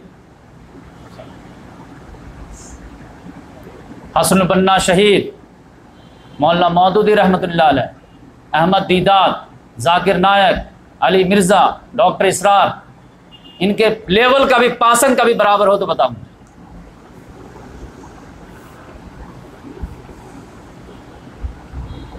तो आप देख लीजिए, ठीक है, इनके लेवल पे कोई एक नाम पेश कीजिए, सब माजूर है। कोई कॉलेज के स्टूडेंट, कोई कुरान की खिदमत कर रहा, कोई हदीस की खिदमत कर रहा, कोई फिक़ह की खिदमत कर रहा, कोई कुछ कर रहा। ये सब जो है इनको अल्लाह ताला ने एक रोल दिया कि आप जो कोई उम्मत की क़यादत के लिए उठे तो उसका पाँव खींचना, ताकि ये भी सीधे रहें। तो अल्लाह ताला ने तो अब उसमें से आप सिलेक्शन ग्रेड में आए हैं, तो अब अपनी किस्मत पर आपको नाज होना चाहिए। ये अब आपका दौर आ रहा है। अब हम आप कहेंगे तुम भी तो आलिम में हो, तो भाई हम अब्दुल्ला बिन सलाम भी तो थे, यहूदियों में से वो भी तो आलिम निकल करके आए थे, तो मैं उसमें से हूँ, समझ लीजिए। वरना इन बल्क जो है उम्मत को जो है अल्लाह ताला ने क़यादत दे दी है, क्योंकि आज़ादी के बाद अक्सर उलमाए किराम जो है ना वो कांग्रेसी हो गए, वो दीनी नहीं हुए थे, वो छोटे छोटे पार्टियों के जो है वो वर्कर हो गए। उम्मत की जो है उलमाए बढ़ गए, कोई समाजवादी के जो है कम तबलीग करने लगी, कोई कांग्रेस की तबलीग करने लगी, कोई कुछ के। तो अल्लाह ताला मेरा दिन का काम कौन करेगा, इनको जगह नहीं जगह कि अल्लाह देखा ठीक है हम काले से काम करें। जिसको तुम कुफ्र का अड्डा समझते हो, अब है आया यूरेश तातार के अफसाने से पासवा मिल गए काबे को सनम खाने से, तो पासवा मिला कि नहीं। डॉक्टर इसरार MBBS डॉक्टर हैं। हम लोगों को मदरसा में यकीन नहीं था कि कुरान का ट्रांसलेशन जो है पूरा कोई कर सकता है, इतने इख्तलाफ, इतने लेकिन डॉक्टर इसरार साहब का मौजज़ा है कि 108 घंटे में पूरा कुरान ट्रांसलेट करके रख दिया, और आपके लैंग्वेज में रख दिया। यानी आप 108 घंटा देंगे ना तो पूरा कुरान आपके सामने आ जाएगा विथ इनकलाबी मज़े के साथ। हदीस के बारे में हम लोग समझते थे कि पॉइंट इम्पॉसिबल है, ज़ईफ़ हदीस, ये वो कितना चक्कर है, कौन किसको मानेंगे। आप अली मिर्ज़ा को सुन लीजिए, शुरुआती दौर में जो है पॉलिटिकल इस्लाम क्वाइट इम्पॉसिबल। मौलाना मौदूदी रहमतुल्लाह जिहाद को ऐसा बदनाम कर दिया कि मुसलमान जिहाद का नाम लेने ही में आफियत समझते थे, तौबा कर ले, नहीं हम जिहाद ही नहीं करते, जिहाद इस्लाम में है ही नहीं, जाने दे। मौलाना मौदूदी नहीं, अल जिहाद फिल इस्लाम, ये तो इस्लाम का एक रुकन है। किताब मुदल्लल लिखी, साहबा किराम के जो है आपस में जो मामले हुए थे, मशाजरा था, इस पर तो कोई बोलना अरे जुर्म बाला जुर्म, जन्नत में चले जाए, नहीं खिलाफत तो मलूक किया। फिर हसन बन्ना रहमतुल्लाह वो जो है होटलों में जा जा करके, कहवा खाना में, ढाबा पे जा जा करके दर्स दिया करते थे। और उनके शागिर ने जो है, जो उनके साथी थे सैयद कुतुब, ऐसी तफसीर लिख दी है कि पूरे जो है अरब वर्ल्ड में जो तूफान मचा दिया, इतना तूफान मचाए कि अरब हुक्मरानों को उन पर बैंड लगाना पड़ा। अहमद दीदात ने जो घड़ी जो बनाते थे, अब वो जब दिमाग ठान लिए तो अच्छे अच्छे जो है ईसाई पादरी को नाको चने चबाते। ये जाकिर नायक जो उनके शागिर्द समझिएगा, ईसाइयत की पूरी तालीमात तो अहमद दीदात से लिए हैं। जाकिर नायक ने दीनी तालीम पूरा डॉक्टर इसरार से कॉपी पेस्ट की, लेकिन कैसा मर्द मुजाहिद बन के उठा। अब ये तमाशा नहीं है क्या कि पूरे उम्मत मुस्लिमा को उलमाए किराम उनका मुकाबला क्या करते हैं, पूरे उम्मत मुस्लिमा उलमाए किराम मिल करके उनको गिरा नहीं सकते। गिराना तो लंगड़ी लगाना है ना बस, और क्या करना। लेकिन वो लंगड़ी लगाने का भी मौका है। माइक्रोस्कोप लेकर के उसके जो है स्पीच पे बैठते थे लोग, कहाँ से गलती मिले, नहीं मिलती थी तो मुज़क्कर मुअन्नस के चक्कर में कहते नहीं ये इसके मुज़क्कर मुअन्नस है। अरे भाई मुज़क्कर मुअन्नस है, अल्लाह एक है, बस बात खत्म है ना। तब आप समझ गए। तो इस लिहाज से मैं कहता हूँ कि आप जो है लक्की वन हैं, ये मत समझिए कि उलमाए किराम करें, जिन पे तकिया था वो पत्ते हवा देने में। तो इस लिहाज से अब आप जो है सिलेक्शन ग्रेड में आ गए हैं, अब आप उसको जो है अब आगे बढ़ाएंगे तो आपको खुशकिस्मती, और अगर आप नाकदरी करेंगे तो अल्लाह ताला मोहताज नहीं, फिर तीसरे ग्रुप उठा देंगे। अल्लाह ताला के यहाँ तो कोई कमी नहीं है। हम अगर नहीं करेंगे ना तो मुझे तो बहुत ज़्यादा कभी उम्मीद है कि मे भी पॉसिबल है कि गैर मुस्लिमों में से एक तबका अल्लाह उठा दे, उसको तौफीक। अब वो हम जैसे डरपोक नहीं हो, अब वो हम जैसे नाकदरे नहीं हो। जब वो हर चीज़ छोड़ छाड़ के आएंगे ना तो फिर हर चीज़ इस्लाम पे कुर्बान भी कर दें। अब वो फ्रेश माइंड होंगे और उनके पीछे कोई बैकग्राउंड नहीं होगा कि कौन नाराज़ होगा कौन कुछ होगा। तो इस लिहाज से वो बहुत है। तो इस लिहाज से हम तो दुआ करते हैं कि अल्लाह ताला उनके, और ये आप समझिए कि हिंदुस्तान की किस्मत में है कोई रोल अदा करना, क्योंकि इसकी मिट्टी में बड़े बड़े अजीम लोग दफन हैं, तो यहाँ से कुछ ना कुछ तो होगा। और ज़्यादा चांस है कि यहाँ के गैर मुस्लिमीन में से जो पढ़े लिखे हैं वो इंशाल्लाह उठेंगे, और एक ज़माना आएगा कि वो हक़ कबूल करेंगे। जैसे तातारी लोग किए थे वैसे ही यहाँ के गैर मुस्लिम करेंगे। तो उस वक्त हम तैयार रहेंगे, इल्मी मैच्योर रहेंगे, तो उनको रहनुमाई तो कर सकेंगे, उनको गाइड तो कर सकेंगे। तो इसलिए अपने आप को तैयार करें, अपने औलाद को तैयार करें, अपने ख़ानदान वालों को तैयार करें। अब मैं कहता हूँ कि हर लम्हा जो गुजर रहा ना, जो इस्लाम के लिए खिदमत के लिए गुजर रहा, वही अमर हो रहा, वरना तो वो क्या सांस जो है पानी का बुलबुला है जो बर्बाद होता चला जाएगा। तो हर मिनट को, हर सेकंड को हम कोशिश करें तो उसको जो है नेकी में तब्दील करें। और नेकी जो है इससे बड़ी क्या हो सकती है कि आप इस्लाम की खिदमत के लिए आप अपने आपको पेश करते हैं। तो आज बात लंबी बहुत हो गई, लेकिन मुझे अब तो 2 महीना हो गया कर्फ्यू के, और जो है बहुत ज़्यादा जो है तकलीफ़ हो रही है, क्योंकि आप महसूस कर सकते हैं। आप थोड़ा सा अंदाज़ा कीजिए कि भिवंडी में कर्फ्यू लग जाए कितने दिन आप सस्टेन कर पाएँ? क्या हर चीज़ स्टॉक करके रख देता आदमी? क्या कितना स्टॉक कर लेंगे? बच्चे के दूध आप स्टॉक कर देंगे 6 महीना का? किस हालत में होंगे, नहीं होंगे? किसी को जो है लाठी चार्ज दिया, टांग टूट गया, एक टांग टूटते तो हम कितने परेशान हो जाते ख़ानदान में। पता चला किसी का आँख फूट गई है, किसी का टांग टूट गया, किसी कुछ हो गया, डॉक्टर नहीं है, गाड़ी नहीं है, सवारी नहीं, किस हालत में होंगे आप अंदाज़ा कीजिए। तो यकीनी बात है कि आप तो ज़िंदगी में लुत्फ़ लग नहीं रहा, लेकिन वही जो है बात दिल से निकल गई। कोई गलत बात निकली हो तो आप माफ़ करें, अल्लाह ताला भी माफ़ करें। लेकिन कम से कम हम लोग तो अल्लाह के ये तो नाम लिखा दें कि भाई हम लोग जो है उनके जो है मुसीबत में हमारी भी ज़िंदगी में थोड़ी रौनक नहीं थी कि हमारे जिस्म का कोई हिस्सा जो है वहाँ पर जो है दर्द हो रहा है। अब मोहम्मद सल्लल्लाहु अलैहि वसल्लम बोल के गए थे कि उम्मत मुस्लिमा एक जिस्म के माने, जिस्म के किसी भी हिस्से में तकलीफ़ हो तो पूरा बदन जो है उसका प्रोटेस्ट करता है।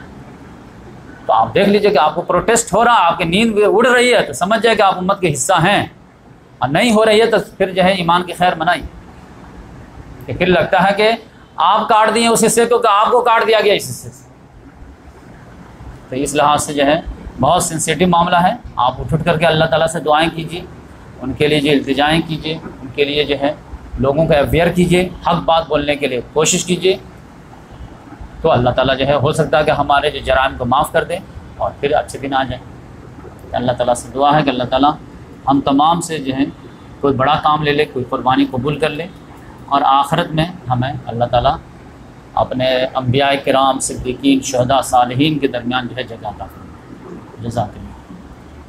मेरा यूट्यूब का चैनल जो आप लोग को मालूम होगा